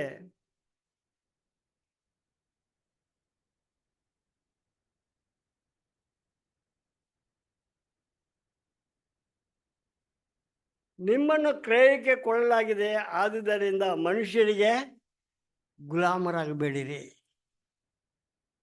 ಕ್ರಯಕ್ಕೆ ಕೊಂಡುಕೊಂಡಿದ್ದಾನೆ ದೇವರು ನಮ್ಮನ್ನು. ಯೇಸು ಸ್ವಾಮಿ ತನ್ನ ಪರಿಶುದ್ಧವಾದ ರಕ್ತದಿಂದ ನಮ್ಮನ್ನು ಕ್ರಯಕ್ಕೆ ಕೊಂಡ ಮೇಲೆ ಏನಾಗಬೇಕಂತೆ? ಮನುಷ್ಯರಿಗೆ ದಾಸರಾಗಬೇಡ. ದೇವರ ವಾಕ್ಯದಲ್ಲಿ ನೋಡ್ತೇವೆ, ಯಾವನು ಸಾಲ ಮಾಡ್ತಾನೋ ಅವನು ಸಾಲಗಾರನಿಗೆ ಏನಾಗಿರ್ತಾನೆ? ದಾಸನಾಗಿದ್ದಾನೆ. ಇವತ್ತೆಷ್ಟು ಮಂದಿ ದಾಸತ್ವದಲ್ಲಿದ್ದೀರಾ? ಯಾವ ರೀತಿಯಲ್ಲಿ ಸೈತಾನ ನಿಮ್ಮನ್ನು ವಂಚಿಸ್ತಾ ಇದ್ದಾನೆ, ಯಾವ ರೀತಿಯಲ್ಲಿ ವಂಚಿಸ್ತಾನೆ ನೋಡ್ತಾ ಇದ್ದೀರಾ? ಇವತ್ತು ನಾನು ಆಗಲೇ ಒಂದು ಸಾರಿ ಹೇಳಿರಬೇಕು, ಈ ಲೋನ್ ಕೊಡ್ತೀವಿ ಅಂತ ಮನೆ ಮನೆಗೆ ಬಾಗಿಲು ತಡ್ತಾ ಇದ್ದಾನೆ. ಅದು ಲೋನ್ ಅಲ್ಲ, ಅದು ಬೋನು. ಲೋನ್ ಅಲ್ಲ, ನಮ್ಮನ್ನು ಬಂಧಿಸಲಿಕ್ಕೆ ಆಗುವಂಥ ಬೋನು. ಆ ಬೋನಿನಲ್ಲಿ ಇವತ್ತು ಅನೇಕರು ಸಿಕ್ಕಿಬಿಟ್ಟು ತಮ್ಮ ಜೀವಿತವನ್ನು ನಾಶನಕ್ಕೆ ಒಯ್ತಾ ಇದ್ದಾರೆ. ನಮ್ಮ ಸಭೆಯಲ್ಲಿ ಇದ್ದೀರಿ, ನಮ್ಮ ಮನೆ ಪಕ್ಕದಲ್ಲಿ ಭಾಳ ಇದ್ದಾರೆ, ನಮ್ಮೂರಲ್ಲಿ ಭಾಳ ಇದ್ದಾರೆ. ನೋಡು ಅಂತಾರೆ, ಅವರ ಎದೆ ಗುಂಡೆಗಳು ಡಬ್ಬು ಅಂತದ್ದು. ಸೋಮವಾರ ಬಂದರೆ ರೊಕ್ಕ, ಮಂಗಳವಾರ ರೊಕ್ಕ, ಅದಕ್ಕೆ ವಾರದಲ್ಲಿ 5 ದಿನವೂ ಲೋನ್ ತಗೊಂಡು ಕಷ್ಟಪಡುವಂಥವರು ಬಹಳ ಮಂದಿ ಇದ್ದಾರೆ. ನಡುಗ್ತಾರೆ ಅವರ ಜೀವಿತದಲ್ಲಿ. ಒಬ್ಬರು ನನ್ನ ಮಾಡ್ತಾರೆ, ಒಬ್ಬ ಸಹೋದರಿ ಬಂದಳು, ಅಯ್ಯೋ ನನ್ನ ಮನೆ ಹತ್ರ ಬಂದು ಕುಂತ್ಕೊಂಡು ಒಂದೇ ಗಲಾಟೆ ಮಾಡ್ತಾರೆ, ದಯಮಾಡಿ ಕಾಲಿಗೆ ಬೇಕಾದ್ರೆ ಬೀಳ್ತೀನಿ, ಯಾವ ಒಂದು 250 ರೂಪಾಯಿ ಕೊಟ್ಟರೆ ಚೆನ್ನಾಗಿರ್ತದೆ ಅಂತ ಅಷ್ಟರ ಮಟ್ಟಿಗೆ ಆಕಿ ಬೆಳ್ತಾ ಇದ್ದಾಳೆ. ನೋಡ್ರಿ ಎಂಥ ಒಂದು ಪರಿಸ್ಥಿತಿ. ಯಾರೆಲ್ಲ ಅಂತ ಒಂದು ಬಂಧನದಲ್ಲಿ ಇರ್ತಿರೋ ಎಲ್ಲ ಸೈತಾನ ತಂತ್ರಗಳು ಎದುರಿಗೆ ಚೆನ್ನಾಗಿ ಸುಲಭವಾಗಿ ಕಾಣಿಸ್ಬೋದ್ರಿ, ಆದರೆ ಹಿಂದೂಗಳೇ ಹೋರಾಡ್ತಕ್ಕಂಥ ಹೋರಾಟ ನಿಮ್ಮಲ್ಲಿ ಎಷ್ಟು ಮಂದಿ ಇದ್ದೀರ? ಆ ಒಂದು ಬೋರ್ನಲ್ಲಿ ಬಿದ್ದು ಬಹಳ ಕಷ್ಟಪಡ್ತಾ ಇದ್ದೀರಾ. ಅಂಥ ಬಂಧನಕ್ಕೆ ನಾವು ಒಳಗಾಗಬಾರ್ದು. ಖಂಡಿತವಾಗಿ ಫ್ರೀಡಮ್ ಆಗಿರ್ಬೇಕ್ರಿ. ನಮ್ಗೆ ಯಾವುದೇ ಸಾಲ ಇರಬಾರ್ದು, ಪ್ರೀತಿ ಒಂದೇ ಸಾಲ ಇರಬೇಕಂತೇಳಿ ದೇವರ ವಾಕ್ಯದಲ್ಲಿ ಬಿಡ್ತೇವೆ. ಈ ಪ್ರೀತಿಯನ್ನು ಬಿಟ್ಟರೆ ಮತ್ತೆ ಯಾವುದೇ ನಮಗೆ ಸಾಲ ಇರಬಾರ್ದು. ಎಷ್ಟು ಸ್ಪಷ್ಟವಾಗಿ ದೇವರ ಮಾತು ನಮ್ಮ ಜೊತೆಯಲ್ಲಿ ಮಾತನಾಡ್ತಾ ಇದ್ದರು. ನಮ್ಮಲ್ಲಿ ಗಂಭೀರತೆ ಇಲ್ಲ, ಭಯ ಇಲ್ಲ. ನಾನು ಬಹಳ ಸಂತೋಷವಾಗಿರ್ತೇನೆ, ಯಾಕೆಂದರೆ ನಮಗೆ ಒಬ್ಬ ತಂದೆ ಇದ್ದಾನೆ. ಹೌದಾ? ಹಳೆ ಒಡಂಬಡಿಕೆಯಲ್ಲಿ ಎಂತಹ ಬಲವಂತನಾಗಿದ್ದರು, ಎಂಥ ಜ್ಞಾನವಂತನಾಗಿದ್ದರು. ಸಾಲಮೋನ್ ಎಂಥವನಾಗಿದ್ದ? ಜ್ಞಾನದಲ್ಲಿ ದೊಡ್ಡವನಾಗಿದ್ದ. ಅಲ್ಲಿಯವರೆಗೆ ಜ್ಞಾನವಂತನಿರಲಿಲ್ಲ, ಆಮೇಲಿನಂತ ಜ್ಞಾನವಂತನ ಇರೋದಿಲ್ಲ ಅಂತೇಳಿ ದೇವರು ಹೇಳಿದರು. ಅಂಥ ಜ್ಞಾನ ಪಡ್ಕೊಂಡವು. ಸಂಸನ್ ಕತ್ತಿಯ ಒಂದು ದವಡೆ ಅಂದರೆ 1000 ಮಂದಿಯನ್ನು ಕೊಂದಂಥವನು. ಬಲಶಾಲಿಗಳು ಏನೇ ಇದ್ದರೂ ದೇವರನ್ನು ಅಪ್ಪ ಅಂತ ಕರೆಯುವಂಥ ಭಾಗ್ಯ ಅವರಿಗೆ ಸಿಗಲಿಲ್ಲರಿ. ಆದರೆ ಇವತ್ತು ನನಗೂ ನಿಮ್ಮೆಲ್ಲರಿಗೆ ಅಪ್ಪ ಅಂತ ಕರೆಯುವಂಥ ಭಾಗ್ಯ ಕೊಟ್ಟಿದ್ದಾರಲ್ಲ, ಅದು ನನಗೆ ಯಾವಾಗಲೂ ಸಂತೋಷವಾಗಿ ಇರಲಿಕ್ಕಾಗ್ತದೆ. ಅದಕ್ಕೆ ಪೌಲನು ಪತ್ರಿಕೆಗಳನ್ನು ಬರೆಯುವಾಗ 1ನೇ ಕೊರಿಂಥಿಯ, 2ನೇ ಕೊರಿಂಥಿಯ, ಎಫೆಸದವರಿಗೆ, ಗಲಾತ್ಯದವರಿಗೆ ಎಲ್ಲರಿಗೆ ಬರೆಯುವಾಗ ಏನಂತ ಹೇಳ್ತಾನೆ? ನಮ್ಮ ತಂದೆಯಾದ ದೇವರು ಮತ್ತು ಯೇಸು ಕ್ರಿಸ್ತನ ನಾಮದಲ್ಲಿ ನಮಗೆ ಆಶೀರ್ವಾದ ಪತ್ರ ಬರೀತಾನೆ ಎಂಬುದಾಗಿ. ತಂದೆ ಅಂತ ಅಷ್ಟು ಬಿರುದು ಕೊಟ್ಟ ಮೇಲೆ ನಾವು ಯಾಕೆ ಭಿಕ್ಷುಕರಾಗಿರ್ಬೇಕು? ನಮ್ಮ ಜೀವಿತದಲ್ಲಿ ನಮಗೆ ನಂಬಿಕೆ ಇಲ್ವಾ? ನನ್ನಪ್ಪ ನನ್ನ ಪಕ್ಕದಲ್ಲಿದ್ದಾನೆ. ಚಿಕ್ಕ ಮಕ್ಕಳು ತಕ್ಕೊಳ್ಳಿ, ಒಂದು 5 ವಯಸ್ಸಿನ ಮಗು ತನ್ನ ತಂದೆಯ ಕೈಗಳನ್ನು ಹಿಡಿಯುವಾಗ ಅವ್ರು ಯಾವುದರ ಬಗ್ಗೆ ಭಯನೇ ಇಲ್ಲ. ಯಾಕಂದರೆ ನಮ್ಮಪ್ಪನ ಕೈ ನಾ ಹಿಡ್ಕೊಂಡಿದ್ದೀನಿ, ನಮ್ಮಪ್ಪ ನನ್ನ ಕೈ ಹಿಡ್ಕೊಂಡಿದ್ದಾನೆ ಅಂತೇಳಿ. ಹಾಗಾದರೆ ದೇವರು ಅದೇ ರೀತಿಯಲ್ಲಿ ನಾನು ದೇವರ ದೃಷ್ಟಿಯಲ್ಲಿ 60 ವಯಸ್ಸು, 70 ವಯಸ್ಸು, 80 ವಯಸ್ಸು ಮಗಳಾಗಿ ಇದ್ದೇನೆ, ನಮ್ಮಪ್ಪ ನನ್ನ ಕೈ ಹಿಡ್ಕೊಂಡಿದ್ದಾನೆ ಅಂತ ನಂಬಿಕೆ ನಮ್ಗೆ ಯಾಕೆ ಬರಬಾರ್ದು? ಆ ರೀತಿ ನಂಬಿಕೆ ಇದ್ದರೆ ಖಂಡಿತವಾಗಿ ನಮ್ಮ ಜೀವಿತದಲ್ಲಿ ನಾವು ಸೋತು ಹೋಗೋದಿಲ್ಲ, ನಾವು ಗುಣಗುಡ್ಸೋದಿಲ್ಲ. ಏನೆಲ್ಲ ನಡೆದರೂ ಅದು ನನ್ನ ಮೇಲಿಗಾಗಿ ನಡೀತದೆ ಅಂತ ನಾವು ಅಂಗೀಕರಿಸಿಕೊಳ್ಳುವಾಗ ಬ್ರದರ್ ಹೇಳಿದ್ರಲ್ಲ, ಲೋಕದಲ್ಲಿ ನಮಗಿಂತಲೂ ಸಂತೋಷ ಪಡ್ತಿದ್ರು ಬೇರೆ ಯಾರು ಇಲ್ಲ. ಅದು 100% ನಾನು ಒಪ್ಪಿಕೊಳ್ತಾ ಇದ್ದೇನೆ ರೀ. ಯಾರಿಗೆ ಸಿಗೋದಲ್ಲ. ಯಾವ ಭಾಷೆದವನಿಗೆ, ಯಾವ ಮತದವನಿಗೆ, ಯಾರಿಗೂ ಸಿಗೋದಿಲ್ಲ. ಒಂದು ಆತನನ್ನು ನಂಬಿದಂಥ ನಾನು ಮತ್ತು ನೀವು ಮಾತ್ರ ನಾವು ಸಂತೋಷಭರಿತರಾಗಿರಲಿಕ್ಕೆ ಸಾಧ್ಯ. ಯಾವಾಗ ಅಪ್ಪ ನನ್ನ ತಂದೆಯಾಗಿದ್ದಾನೆ ಎಂಬುದನ್ನು. ಅದಕ್ಕೋಸ್ಕರ ನಾನು ದೇವರಿಗೆ ಸ್ತೋತ್ರ ಸಲ್ಲಿಸ್ತಾ ಇದ್ದೇನೆ. ನಮ್ಮನ್ನೇ ನಾವು ಪರೀಕ್ಷೆ ಮಾಡಿಕೊಳ್ಳೋಣ. ಯಾಕೆ ನನ್ನಲ್ಲಿ ಇನ್ನೂ ಅಂಥ ಒಂದು ಜೀವಿತ ಇದೆ ಸ್ವಾಮಿ? ಯಾಕೆ ನನ್ನ ಕುಟುಂಬದಲ್ಲಿ, ಯಾಕೆ ನನಗೆ ಅಂಥ ಬಂಧನಗಳಿದೆ? ಒಳಗಡೆ ಪಾಪ ಇದೆ. ಆ ಪಾಪನೇ ಬಂಧನ. ನೀನು 10 ಪಾಪ ಮಾಡಿದ್ರು ನೀನು ಎಲ್ಲಿರ್ತೀಯ? ಆ ಒಂದು ಬೋಣಿನಲ್ಲಿರ್ತೀಯ. ಒಂದು ಪಾಪ ಮಾಡಿದ್ರು ಅದರೊಳಗೇ ಇರ್ತೀಯ. ಅದು ಹೇಳಿ ನಾವು ಕೇಳಿಸ್ಕೊಂಡಿದ್ದೇವಲ್ಲ ಬೆಳಗ್ಗೆ ಆ ಮಾತು ಯಾವುದು? ಅದೇ ಗಲಾತ್ಯದವರಿಗೆ ಬರೆದ ಪತ್ರಿಕೆ 5ನೇ ಅಧ್ಯಾಯದಲ್ಲಿ 19ನೇ ವಾಕ್ಯ. ಮಾಂಸ ಭಾವದ ಕೃತ್ಯಗಳು ಯಾವುದೆಂದರೆ ಜಾರತ್ವ, ಅಶುದ್ಧತ್ವ, ಕಾಮತನಕ, ವಿಗ್ರಹಾರಾಧನೆ, ಮಾಟ, ಹಗೆತನ, ಜಗಳ, ಹೊಟ್ಟೆ ಕಿಚ್ಚು, ಸಿಟ್ಟು, ವಿರೋಧತ್ವ, ಬೇವ, ಪಕ್ಷಪಾತ, ಮತ್ಸರ, ಕುಡುಕತನ, ದುಂದೌತನ, ಈ ಮೊದಲಾದವುಗಳೇ. ಇಂಥ ಕೃತ್ಯಗಳನ್ನು ನಡೆಸುವವರು ದೇವರ ರಾಜ್ಯಕ್ಕೆ ಬಾಧ್ಯರಾಗುವುದಿಲ್ಲ. ಅವ್ರು ಯೋಗ್ಯರಲ್ಲ ದೇವರ ರಾಜ್ಯಕ್ಕೆ. ಈ ಕ್ರಿಯೆಗಳಿದ್ದವರು ದೇವರ ರಾಜ್ಯಕ್ಕೆ ಬಾಧ್ಯರಲ್ಲ. ಸ್ವಾಮಿ, ಎಲ್ಲ ಕ್ರಿಯೆಗಳು ನನ್ನಲ್ಲಿಲ್ಲ ಸ್ವಾಮಿ. ಒಂದೇ ಒಂದು ಕ್ರಿಯೆಯಲ್ಲಿ ಮಾತ್ರ ಎಲ್ಲದರಲ್ಲೂ ನಾನು ಜಯ ಹೊಂದಿದ್ದೇನೆ, ಎಲ್ಲದರಲ್ಲೂ ಚೆನ್ನಾಗಿದ್ದೇನೆ. ಆದರೆ ಒಂದೇ ಒಂದು ಕ್ರಿಯೆ ಮಾತ್ರ ನನ್ನಲ್ಲಿ ಇಲ್ಲ ಜಯ ಹೊಂದಿಲ್ಲ ಅಂದರೆ ನಾನು ಪರಲೋಕಕ್ಕೆ ಹೋಗ್ತೇನೆ ಹೋಗ್ದಿಲ್ವಾ? ಹೇಳ್ರಿ. ಇಲ್ಲಿ 10 ಪಾಪಗಳಿದೆ. 10 ಪಾಪಗಳಲ್ಲಿ 9 ಪಾಪ ನಾನು ಜಯ ಹೊಂದಿದ್ದೇನೆ. ಒಂದು ಪಾಪ ನನ್ನಲ್ಲಿ ಸ್ಟಿಲ್ ಇದೆ. ನಾನು ಪರಲೋಕಕ್ಕೆ ಹೋಗ್ತೇನೆ ಹೋಗೋದಿಲ್ವಾ? ಯಾರಿಗೆ ಆನ್ಸರ್ ಬರ್ತಾ ಇಲ್ಲ? ಹೋಗೋದಿಲ್ಲ. ಕರೆಕ್ಟ್. ಎಲ್ಲದರಲ್ಲಿ ಜಯ ಹೊಂದಿ ಒಂದು ಪಾಪ ನಿನ್ನಲ್ಲಿ ಇದ್ದರೆ ಹೋಗೋದಿಲ್ಲ.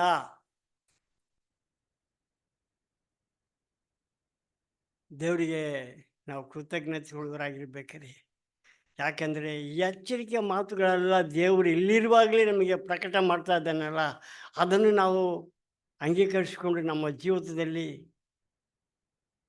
ನಾವು ಆತನಿಗಾಗಿ ಜೀವಿಸೋದು ಎಷ್ಟೋ ಭಾಗ್ಯ. ಸ್ವಾಮಿ, ನಾನು ಹೇಗೆಲ್ಲ ಜೀವಿಸ್ಬೇಕಂತ ನೀನು ಇಷ್ಟಪಡ್ತೀವಿ ಸ್ವಾಮಿ, ಅದರ ಹಾಗೆ ನಾನು ಜೀವಿಸಲಿಕ್ಕೆ ಆಶಯ ಪಡ್ತೇನೆ ಸ್ವಾಮಿ ಅಂತ ಹೇಳಿದರೆ ದೇವರು ಎಷ್ಟೋ ಸಂತೋಷ ಪಡ್ತಾನೆ ನಿಮ್ಮ ವಿಷಯದಲ್ಲಿ. ಹೌದು, ಇವತ್ತು ಬ್ರೇಕಿಂಗ್ ಆಫ್ ಬ್ರೆಡ್ಗೆ ಬಂದಿದ್ದೇವೆ. ಎಷ್ಟು ಮಂದಿ ಸಿದ್ಧರಾಗಿ ಬಂದಿದ್ದೀರಿ ಹೇಳಿ ನೋಡೋಣ. ನಿಮ್ಮಲ್ಲಿ ಪಾಪ ಇಲ್ವಾ? ಇದರಲ್ಲಿ ಪಾಲು ಹೊಂದಲಿಕ್ಕೆ ಬಂದದರಲ್ಲಿ ಪಾಪ ಇಲ್ವಾ? ದೇವ್ರು ನನ್ನನ್ನು ಕೇಳಿದಂಥ ಪ್ರಶ್ನೆ ನಾನು ನಿಮಗೆ ಕೇಳ್ತಾ ಇದ್ದೇನೆ. ಇದೇ ಅಲ್ವಾ? ಅಷ್ಟು ಪರಿಶುದ್ಧವಂತರ ನೀವು? ಅಂದರೆ ಬ್ರೇಕಿಂಗ್ ಬ್ರೆಡ್ನಲ್ಲಿ ಒಂದು ಪಾಲು ತಕ್ಕೊಳ್ಳುವವರೆಲ್ಲರೂ ಪರಿಶುದ್ಧವಂತರು. ಯಾರು ಭಾಗವಹಿಸದಿಲ್ವೋ ಅವರು ಪಾಪಿಗಳ. ಏನಂತೀರ? ಏನಪ್ಪ ಆನ್ಸರ್ ಕೊಡೋದಂತ ಸ್ವಲ್ಪ ಹೋರಾಟದಲ್ಲಿದ್ದೀರಾ. ಶಿಲುಬೆ ಮೇಲೆ ಇದ್ದಂಥ ಕಳ್ಳನು ಪರಲೋಕಕ್ಕೆ ಹೋಗಲಿಕ್ಕೆ ಏನು ಕಾರಣ ಆಯಿತು ಗೊತ್ತೀರಾ? ಅವನೇನೆಲ್ಲ ಪಾಪ ಬಿಟ್ಬಿಟ್ಟಿದ್ದಾನೆ. ಅವನಲ್ಲಿ ಎಲ್ಲ ಪಾಪ ಅಂತೀರಿ. ಮತ್ತೆ ಯಾಕೆ ಪರಲೋಕಕ್ಕೆ ಹೋದ? ಒಂದೇ ಒಂದು ಕಾರಣ, ಸ್ವಾಮಿ ನಾನು ಪಾಪಿ ಸ್ವಾಮಿ, ನನ್ನ ಶಿಕ್ಷೆಗೆ ತಕ್ಕ ಹಾಗೆ, ನನ್ನ ಪಾಪಕ್ಕೆ ತಕ್ಕ ಹಾಗೆ ನಾನು ಶಿಕ್ಷೆ ಹೊಂದಿದ್ದಾನೆ. ನಾನು ಪಾಪಿ ಸ್ವಾಮಿ, ನೀನೋ ಪರಿಶುದ್ಧವಂತನ ಸ್ವಾಮಿ ಅಂತ ಒಂದೇ ಅರಿಕೆ ಮಾಡಿದ. ತಾನು ಮಾಡಿದಂಥ ಪಾಪಕ್ಕಾಗಿ ಪಶ್ಚಾತ್ತಾಪ ಪಡ್ತಿದ್ದಾನೆ ಅವನು. ಹ್ಯಾಕಿಂಗ್ ಮಾಡಲಿಲ್ಲ, ನಿಜವಾದ ಪಶ್ಚಾತ್ತಾಪ ಪಟ್ಟಿದ್ದಕ್ಕೆ ದೇವರು ಹೇಳಿದನು, ಇವತ್ತು ನನ್ನ ಜೊತೆಯಲ್ಲಿ ನೀನು ಪರದರ್ಶಿಯಲ್ಲಿ ಇರುವ. ಇವತ್ತು ಸಹ ನನ್ನ ಹಿಂದಿನ ದಿವಸಗಳೆಲ್ಲ ನೋಡುವಾಗ I am not A Holi man, ನಾನು ಪರಿಶುದ್ಧನ ಅಲ್ಲ. ಆದರೂ ಕ್ರಿಸ್ತನ ಶರೀರದಲ್ಲಿ ಹೇಗೆ ಭಾಗವಹಿಸ್ತಾ ಇದ್ದೆ? ನನ್ನ ಅಂತರಂಗದಲ್ಲಿ ನಾನು ಆಡುತ್ತಾ ಇದ್ದೇನೆ, ಸ್ವಾಮಿ ನಾನು ಪಾಪಿ ಸ್ವಾಮಿ, ನಿನ್ನ ಶರೀರವನ್ನು ತೆಗೆದುಕೊಳ್ಳಲಿಕ್ಕೆ, ರಕ್ತವನ್ನು ಭಾಗಿಯಾಗಲಿಕ್ಕೆ ನಾನು ಯೋಗ್ಯನಲ್ಲ ಸ್ವಾಮಿ, ನಾನು ಒಪ್ಪಿಕೊಡ್ತಾ ಇದ್ದೇನೆ ಸ್ವಾಮಿ, ನನ್ನನ್ನು ಕ್ಷಮಿಸು, ರಕ್ತದಲ್ಲಿ ಭಾಗಿಯಾಗಲಿಕ್ಕೆ ನನಗೆ ಸಹಾಯ ಮಾಡೋಂತ ಕೇಳುವಾಗ ದೇವರು ನನಗೆ ಪರ್ಮಿಷನ್ ಕೊಡ್ತಾನೆ, ಭಾಗವಹಿಸು ಅಂತೇಳಿ. ನಾನು ನಂಬ್ತಾ ಇದ್ದೇನೆ. ಇದರಲ್ಲಿ ಭಾಗವಹಿಸುವವರೆಲ್ಲ ಆ ಒಂದು ಪಶ್ಚಾತ್ತಾಪದ ಹೃದಯದಲ್ಲಿರುವಾಗ ನಿಮಗೊಂದು ಸಮಾಧಾನ ಬರ್ತದೆ. ಆ ಸಮಾಧಾನ ಬಂದಾಗ ನೀವು ತೆಗೆದುಕೊಳ್ತಾ ಇದ್ದೀರಾ. ಈ ಒಂದು ದಿವಸದಲ್ಲಿ ಕೆಲವರು ಚರ್ಚಿಗೆ ಬರಲ್ಲ. ಈ ಒಂದು ದಿವಸ ಬ್ರೇಕಿಂಗ್ ಆಫ್ ಬ್ರೆಡ್ ದಿವಸ ಚರ್ಚಿಗೆ ಬರ್ತಾಯಿಲ್ಲ. ಯಾಕಂದರೆ ಎಲ್ಲರೂ ನನ್ನನ್ನು ಅಬ್ಸರ್ವ್ ಮಾಡ್ತಾರೆ. ನಾನು ಅಲ್ಲಿ ಹೋದರೆ ಬ್ರೇಕಿಂಗ್ ಆಫ್ ಬ್ರೆಡ್ನ ತಗೊಳ್ಳದೆ ಹೋದರೆ ಎಲ್ಲರೂ ಓ ಇವನು ತಗೊಂಡಿಲ್ಲ, ಓ ಈಕಿನ ತಗೊಂಡಿಲ್ಲ ಅಂತ ನನ್ನನ್ನು ಎಲ್ಲರೂ ಏನು ಮಾಡ್ತಾರೆ, ನೋಟ್ ಔಟ್ ಮಾಡ್ತಾರೆ. ಅಲ್ಲಿ ಹೋಗೋದು ಬೇಡ, ತಗೊಳ್ಳೋದು ಬೇಡ, ನಮ್ಮ ಮನೆಯಲ್ಲೇ ಇರೋಣ ಅಂತ ಇದ್ದುಕೊಳ್ತಾರೆ. ಪಶ್ಚಾತ್ತಾಪ ಪಡಲಿಕ್ಕೆ ಮನಸ್ಸಿಲ್ಲದವರೇ, ಯಾರು ನನ್ನ ಪಾಪವನ್ನು ಕ್ಷಮಿಸ್ತಾರೆ ಅಂತೇಳಿ ಯಾರಿಗೆಲ್ಲ ಮನಸ್ಸಿದೆಯೋ ಅವರು ಬರ್ತಾರೆ. ಅವರು ಪರಿಪೂರ್ಣರಲ್ಲ, ಅವರು ಎದುರು ನೋಡಿರ್ತಕ್ಕಂಥ ಪರಿಶುದ್ಧತೆ ಇಲ್ಲ, ಆದರೂ ತಮ್ಮ ಸ್ಥಳದಲ್ಲಿ ಪಶ್ಚಾತ್ತಾಪ ಪಡ್ತಾರಲ್ಲ, ದೇವರು ಅವರಿಗೆ ಸಿಗ್ನಲ್ ಕೊಡ್ತಾನೆ, ಮಗನೇ ಮಗಳೇ ನೀನು ಭಾಗವಹಿಸ್ಬೋದು ಅಂತೇಳಿ. ಅಂಥವ್ರು ಬಂದು ಅವರಲ್ಲಿ ಏನು ಮಾಡ್ತಾರೆ, ಈ ಶರೀರ ರಕ್ತದಲ್ಲಿ ಭಾಗ್ಯವನ್ನು ಹೊಂದುತ್ತಾ ಇದ್ದಾರೆ. ಈಗಲೂ ಬಂದಿರ್ತೀರಾ? ಯಾರಿಗಾದರೂ ನಿಮಗೆ ಗಿಲ್ಟ್ ಇದೆಯಾ? ಕೆಲವೊಬ್ಬರಿಗೆ ತೆಗೆದುಕೊಳ್ಳಿಕ್ಕೆ ಮನಸ್ಸು ಬರೋಲ್ಲ. ಯಾಕಂದರೆ ಅವರಲ್ಲಿ ಅಂಥ ಪಶ್ಚಾತ್ತಾಪ ಪಡುವಂಥ ಮನಸ್ಸು ಬರೋದಿಲ್ಲ. 2 ದಿನದ ಅವರ ಮನಸ್ಸಾಕ್ಷಿ ಚುಚ್ಚುತ್ತಲೇ ಇರ್ತದೆ ಯಾವಾಗಲೂ. ಯಾರಿಗೆಲ್ಲ ಮನಸ್ಸಾಕ್ಷಿ ಚುಚ್ಚುತ್ತಾ ಇರ್ತದೋ ಅವರು ದೇವ್ರ ಹತ್ರ ಕಣ್ಣೀರು ಬಿಟ್ಟು ತಮ್ಮನ್ನು ಒಪ್ಪಿಸಿಕೊಡುವಾಗ ಖಂಡಿತವಾಗಿ ದೇವ್ರ ಮಾರ್ಗ ಉಂಟು ಮಾಡ್ತಾನೆ. ಅವರಿಗೆ ಅಂತಹ ಹೃದಯ ಇಲ್ಲದ ಕಾರಣ ಅವರ ಮನಸ್ಸಾಕ್ಷಿ ಅವರನ್ನು ಚುಚ್ಚೋದರಿಂದ ಅವ್ರು ಏನು ಮಾಡ್ತಾರೆ, ಅದನ್ನು ತೆಗೆದುಕೊಳ್ಳಲಿಕ್ಕೆ ನಿರಾಕರಿಸ್ತಾರೆ. ಪ್ರಿಯ ಸಹೋದರ ಸಹೋದರರೇ, ದೇವರ ವಾಕ್ಯ ಇದೆ, ನನ್ನ ಶರೀರ ರಕ್ತದಲ್ಲಿ ಯಾರು ಭಾಗಿಯಾಗುವುದಿಲ್ಲವೋ ನಿಮ್ಮಲ್ಲಿ ಏನಿರಲ್ಲ, ಜೀವ ಇರೋದಿಲ್ಲ. ಸ್ವಲ್ಪ ಆಲೋಚನೆ ಮಾಡ್ತೀರಾ? ಸ್ವಲ್ಪ ನಮಗೆ ಭಯ ಬರಬೇಕಲ್ವಾ? ನಾವು ವರ್ಷಗಟ್ಟಲೆ ಬರ್ತಾ ಇದ್ದೇನೆ ಸ್ವಾಮಿ, ನಿನ್ನ ಶರೀರ ರಕ್ತದಲ್ಲಿ ನಾನು ಭಾಗಿಯಾಗದೆ ಹೋದರೆ ನನ್ನಲ್ಲಿ ಜೀವ ಇರೋದಿಲ್ಲ ಸ್ವಾಮಿ ಅಂತ ನಾವು ಕೇಳಿಕೊಳ್ತಾ ಇದ್ದೇವಾ? ಎಷ್ಟು ಭಯ ಬರಬೇಕಲ್ಲ ಸ್ವಾಮಿ, ನಿನ್ನ ಜೀವ ನನ್ನಲ್ಲಿ ಇಲ್ಲದಿದ್ದರೆ ಕಷ್ಟ ಅಂತೇಳಿ. ಅದಕ್ಕೆ ಎಷ್ಟು ಮಂದಿ ಇನ್ನೂ ಬಂಧನದಲ್ಲಿದ್ದೀರಾ? ಸ್ವಾಮಿ, ನನಗೆ ಆ ಬಂಧನದಿಂದ ಬಿಡುಗಡೆ ಬೇಕು. ಯಾವ ಯಾವ ಪಾಪಗಳಿದೆಯೋ ಅದೇ ಬಂಧನ. ಇಲ್ಲಿ ನಾವು ಓದಿದ್ದೇವಲ್ಲ, ಎಷ್ಟು ಕಾರ್ಯಗಳಿದ್ದಾವೆ, ಅಷ್ಟು ಕಾರ್ಯಗಳು ನಮ್ಮ ಅಂತರಂಗದಲ್ಲಿ ಇರಬೇಕಾದ್ರೆ ಅದೇ ನಮಗೆ ದೊಡ್ಡ ಬಂಧನ. ಆ ಒಂದು ಪಾಪಗಳು ನಮ್ಮಲ್ಲಿ ಇರುವಾಗ ನಾವು ಹೆಂಗೆ ಸಂತೋಷವಾಗಿರ್ಲಿಕ್ಕೆ ಆಗ್ತದೆ ರೀ? ನಾವು ಆ ಪಾಪಗಳಿರುವಾಗ ಬೇರೆಯವರಲ್ಲಿ ನಾವು ಹೇಗೆ ಸಾಕ್ಷಿಯಾಗಿರ್ಲಿಕ್ಕೆ ಆಗ್ತದೆ? ಕಷ್ಟ ರೀ, ಆಗಲ್ಲ. ಅದಕ್ಕೆ ದೇವರ ವಾಕ್ಯದಲ್ಲಿ ನೋಡ್ತೇವೆ, 2 ಕೊರಿಂಥದವರಿಗೆ 3:17,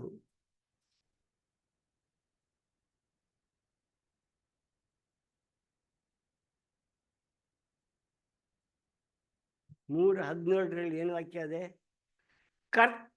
ಕರ್ತನು ಆತ್ಮ ಸ್ವರೂಪಿಯಾಗಿದ್ದಾನೆ, ಕರ್ತನ ಆತ್ಮವು ಎಲ್ಲಿರುವುದೋ ಅಲ್ಲಿ ಬಿಡುಗಡೆ ಇರುವುದು. Praise the Lord. ನನ್ನಲ್ಲಿದೆಯಾ? ದೇವರ ಆತ್ಮ ಯಾರಲ್ಲಿ ಇದೆಯೋ ಅವರಿಗೆ ಬಿಡುಗಡೆ ಇದೆ. ಇವತ್ತು ದೇವರ ಆತ್ಮನಿಗೆ ಯಾರು ವ್ಯಾಲ್ಯೂ ಮಾಡ್ತಾ ಇಲ್ಲ. ದೇವರ ಆತ್ಮನೇ ನೀನು ನನ್ನ ಜೊತೆಯಲ್ಲಿ ಇರಬೇಕಂತ ಯಾರು ಕೇಳ್ತಾ ಇಲ್ಲ. ಯಾರಲ್ಲಿ ಆ ದೇವರ ಆತ್ಮ ಇಲ್ಲವೋ ಅವರಿಗೆ ಬಿಡುಗಡೆ ಇಲ್ಲ. ದೇವರ ಆತ್ಮ ನನ್ನಲ್ಲಿ ನಿಮ್ಮಲ್ಲಿರುವುದಾಗಿದ್ದರೆ ನಾನು ನಂಬುತ್ತೇನೆ ರೀ, ಬಲವಾಗಿ ಹೇಳ್ಬೋದು. ನಾನು ಕೆಲವರಿಗೆ ಆ ದೇವರ ಆತ್ಮ ಇರೋದರಿಂದ ತಮ್ಮ ಪರ್ಸ್ನಲ್ ಲೈಫ್ನಲ್ಲಿ ಪಾಪದ ಮೇಲೆ ಜಯ ಹೊಂದಿಕೊಳ್ತಾ ಇದ್ದಾರೆ. ಹೋರಾಟ ಬರುವಾಗಲೆಲ್ಲ ಅವ್ರು ಜಯ ಹೊಂದಿಕೊಳ್ತಾ ಇದ್ದಾರೆ. ಹೋರಾಟ ಅನ್ನುವಂಥದ್ದು ಎಲ್ಲರಿಗಿದೆ, ಯಾರನ್ನು ಬಿಟ್ಟುಕೊಡೋದಿಲ್ಲ. ಎಲ್ಲರಿಗೆ ಹೋರಾಟ ಇದೆ. ಆ ಹೋರಾಟದ ಮಧ್ಯದಲ್ಲಿ ದೇವರ ಆತ್ಮನ ಇದ್ದರೆ ಅಂಥವರೆಲ್ಲರೂ ಸಹ ಜಯಶಾಲಿಗಳಾಗ್ತಾರೆ. ಅದಕ್ಕೆ ಸ್ವಾಮಿ, ನಿನ್ನ ಆತ್ಮ ನನಗೆ ಬೇಕು ಸ್ವಾಮಿ.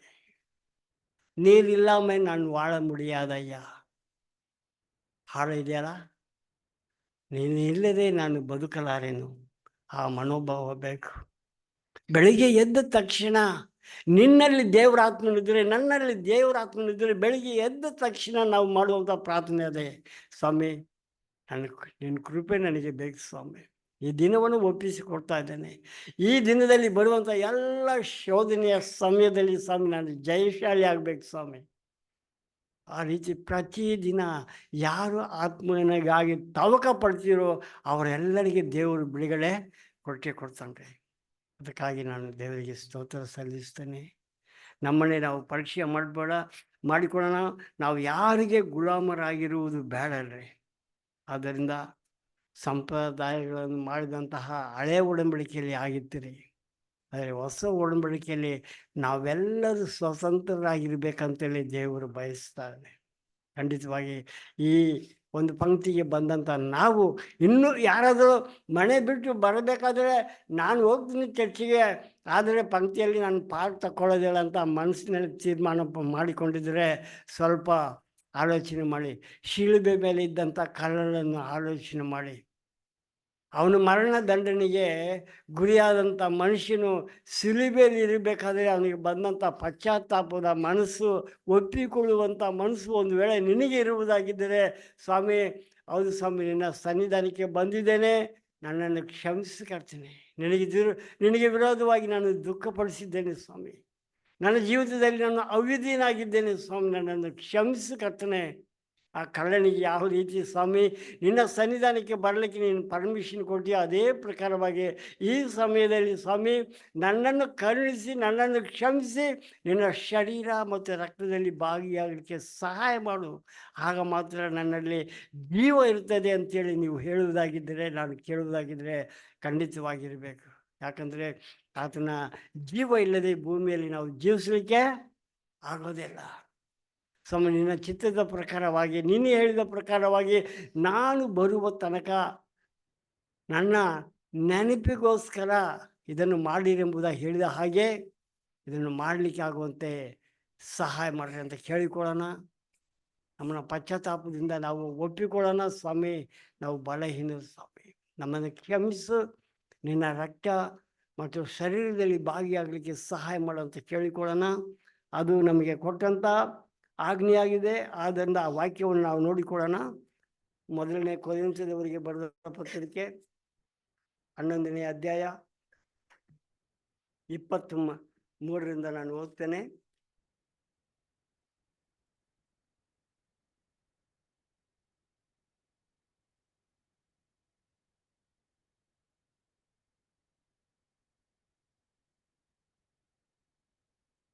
ಪೌಲನಿಗೆ ಸಿಕ್ಕಂಥ ಒಂದು ಪ್ರಕಟಣೆಯಲ್ಲಿ ಆತನು ಹೇಳ್ತಾನೆ, 11:23 1ನೇ ಕೊರಿಂಥೆ, ನಾನು ಕರ್ತನಿಂದ ಪಡೆದಿದ್ದನ್ನು ನಿಮಗೆ ಒಪ್ಪಿಸಿ ಕೊಟ್ಟಿದ್ದೇನೆ. ಕರ್ತನಾದ ಯೇಸು ತಾನು ಹಿಡಿದುಕೊಳ್ಳಲ್ಪಟ್ಟ ರಾತ್ರಿಯಲ್ಲಿ ರೊಟ್ಟಿಯನ್ನು ತೆಗೆದುಕೊಂಡು ಸ್ತೋತ್ರ ಮಾಡಿ ಮುರಿದು, ಇದು ನಿಮಗೋಸ್ಕರವಾಗಿರುವ ನನ್ನ ದೇಹ, ನನ್ನನ್ನು ಜ್ಞಾಪಿಸಿಕೊಳ್ಳುವುದಕ್ಕೋಸ್ಕರ ಹೀಗೆ ಮಾಡಿರಿ ಎಂದನು. ಊಟ ಆದ ಮೇಲೆ ಆತನು ಅದೇ ರೀತಿಯಾಗಿ ಪಾತ್ರೆಯನ್ನು ತೆಗೆದುಕೊಂಡು, ಈ ಪಾತ್ರೆಯು ನನ್ನ ರಕ್ತದಲ್ಲಿರುವ ಹೊಸ ಒಡಂಬಡಿಕೆಯಾಗಿದೆ, ನೀವು ಇದರಲ್ಲಿ ಪಾನ ಮಾಡುವಾಗಲೆಲ್ಲ ನನ್ನನ್ನು ಜ್ಞಾಪಿಸಿಕೊಳ್ಳುವುದಕ್ಕೋಸ್ಕರ ಪಾನ ಮಾಡಿರಿ ಎಂದನು. ನೀವು ಈ ರೊಟ್ಟಿಯನ್ನು ತಿಂದು ಈ ಪಾತ್ರೆಯಲ್ಲಿ ಪಾನ ಮಾಡುವ ಸಾರಿ ಕರ್ತನ ಮರಣವನ್ನು ಆತನು ಬರುವ ತನಕ ಪ್ರಸಿದ್ಧಪಡಿಸುತ್ತೀರಿ. ಹೀಗಿರುವುದರಿಂದ ಯಾವನಾದರೂ ಅಯೋಗ್ಯನಾಗಿ ಕರ್ತನ ರೊಟ್ಟಿಯನ್ನು ತಿಂದರೆ, ಇಲ್ಲವೇ ಆತನ ಪಾತ್ರೆಯಲ್ಲಿ ಪಾನ ಮಾಡಿದರೆ, ಅವನು ಕರ್ತನ ದೇಹಕ್ಕೂ ರಕ್ತಕ್ಕೂ ದ್ರೋಹ ಮಾಡಿದವನಾಗಿರುವನು. ಆದರೆ ಪ್ರತಿ ಮನುಷ್ಯನು ತನ್ನನ್ನು ಪರೀಕ್ಷಿಸಿಕೊಂಡವನಾಗಿ ಆ ರೊಟ್ಟಿಯಲ್ಲಿ ತೆಗೆದುಕೊಂಡು ತಿನ್ನಲಿ, ಆ ಪಾತ್ರೆಯಲ್ಲಿ ಕುಡಿಯಲಿ. ಏಕೆಂದರೆ ಕರ್ತನ ದೇಹವೆಂದು ವಿವೇಚಿಸದೆ ತಿಂದು ಕುಡಿಯುವವನು ಹಾಗೆ ತಿಂದು ಕುಡಿಯುವುದರಿಂದ ನ್ಯಾಯ ತೀರ್ಪಿಗೆ ಒಳಗಾಗುವನು. ಇದರಿಂದ ನಿಮ್ಮಲ್ಲಿ ಬಹು ಮಂದಿ ಬಲಹೀನರು, ರೋಗಿಗಳು ಆಗಿದ್ದಾರೆ, ಕೆಲವರು ಸತ್ತು ಹೋಗಿದ್ದಾರೆ. ನಮ್ಮನ್ನೇ ನಾವು ತೀರ್ಪು ಮಾಡಿಕೊಂಡರೆ ನಾವು ನ್ಯಾಯ ವಿಚಾರಣೆಗೆ ಒಳಗಾಗುವುದಿಲ್ಲ. ಕರ್ತನು ನಮ್ಮನ್ನು ನ್ಯಾಯ ವಿಚಾರಣೆಗೆ ಒಳಪಡಿಸುವಾಗ ನಾವು ಲೋಕದವರ ಸಂಗಡ ದಂಡನೆಗೆ ಗುರಿಯಾಗಬಾರದೆಂದು ನಮ್ಮನ್ನು ಶಿಕ್ಷಿಸುತ್ತಾನೆ. ಹೀಗಿರುವುದರಿಂದ ನನ್ನ ಸಹೋದರರೇ, ನೀವು ಭೋಜನಕ್ಕಾಗಿ ಕೂಡಿ ಬರುವಾಗ ಒಬ್ಬರಿಗೊಬ್ಬರು ಕಾದುಕೊಂಡಿರಿ. ಯಾವನಾದರೂ ಹಸಿದರೆ ಅವನು ಮನೆಯಲ್ಲೇ ಊಟ ಮಾಡಿರಲಿ. ನೀವು ನ್ಯಾಯ ತೀರ್ಪಿಗಾಗಿ ಕೂಡಿ ಬರಬಾರದು. ಇನ್ನುಳಿದ ವಿಷಯಗಳನ್ನು ನಾನು ಬಂದು ನಿಮಗೆ ತಿಳಿಸ್ತೇನೆ ಎಂಬುದಾಗಿ ಹೇಳ್ತಾರೆ.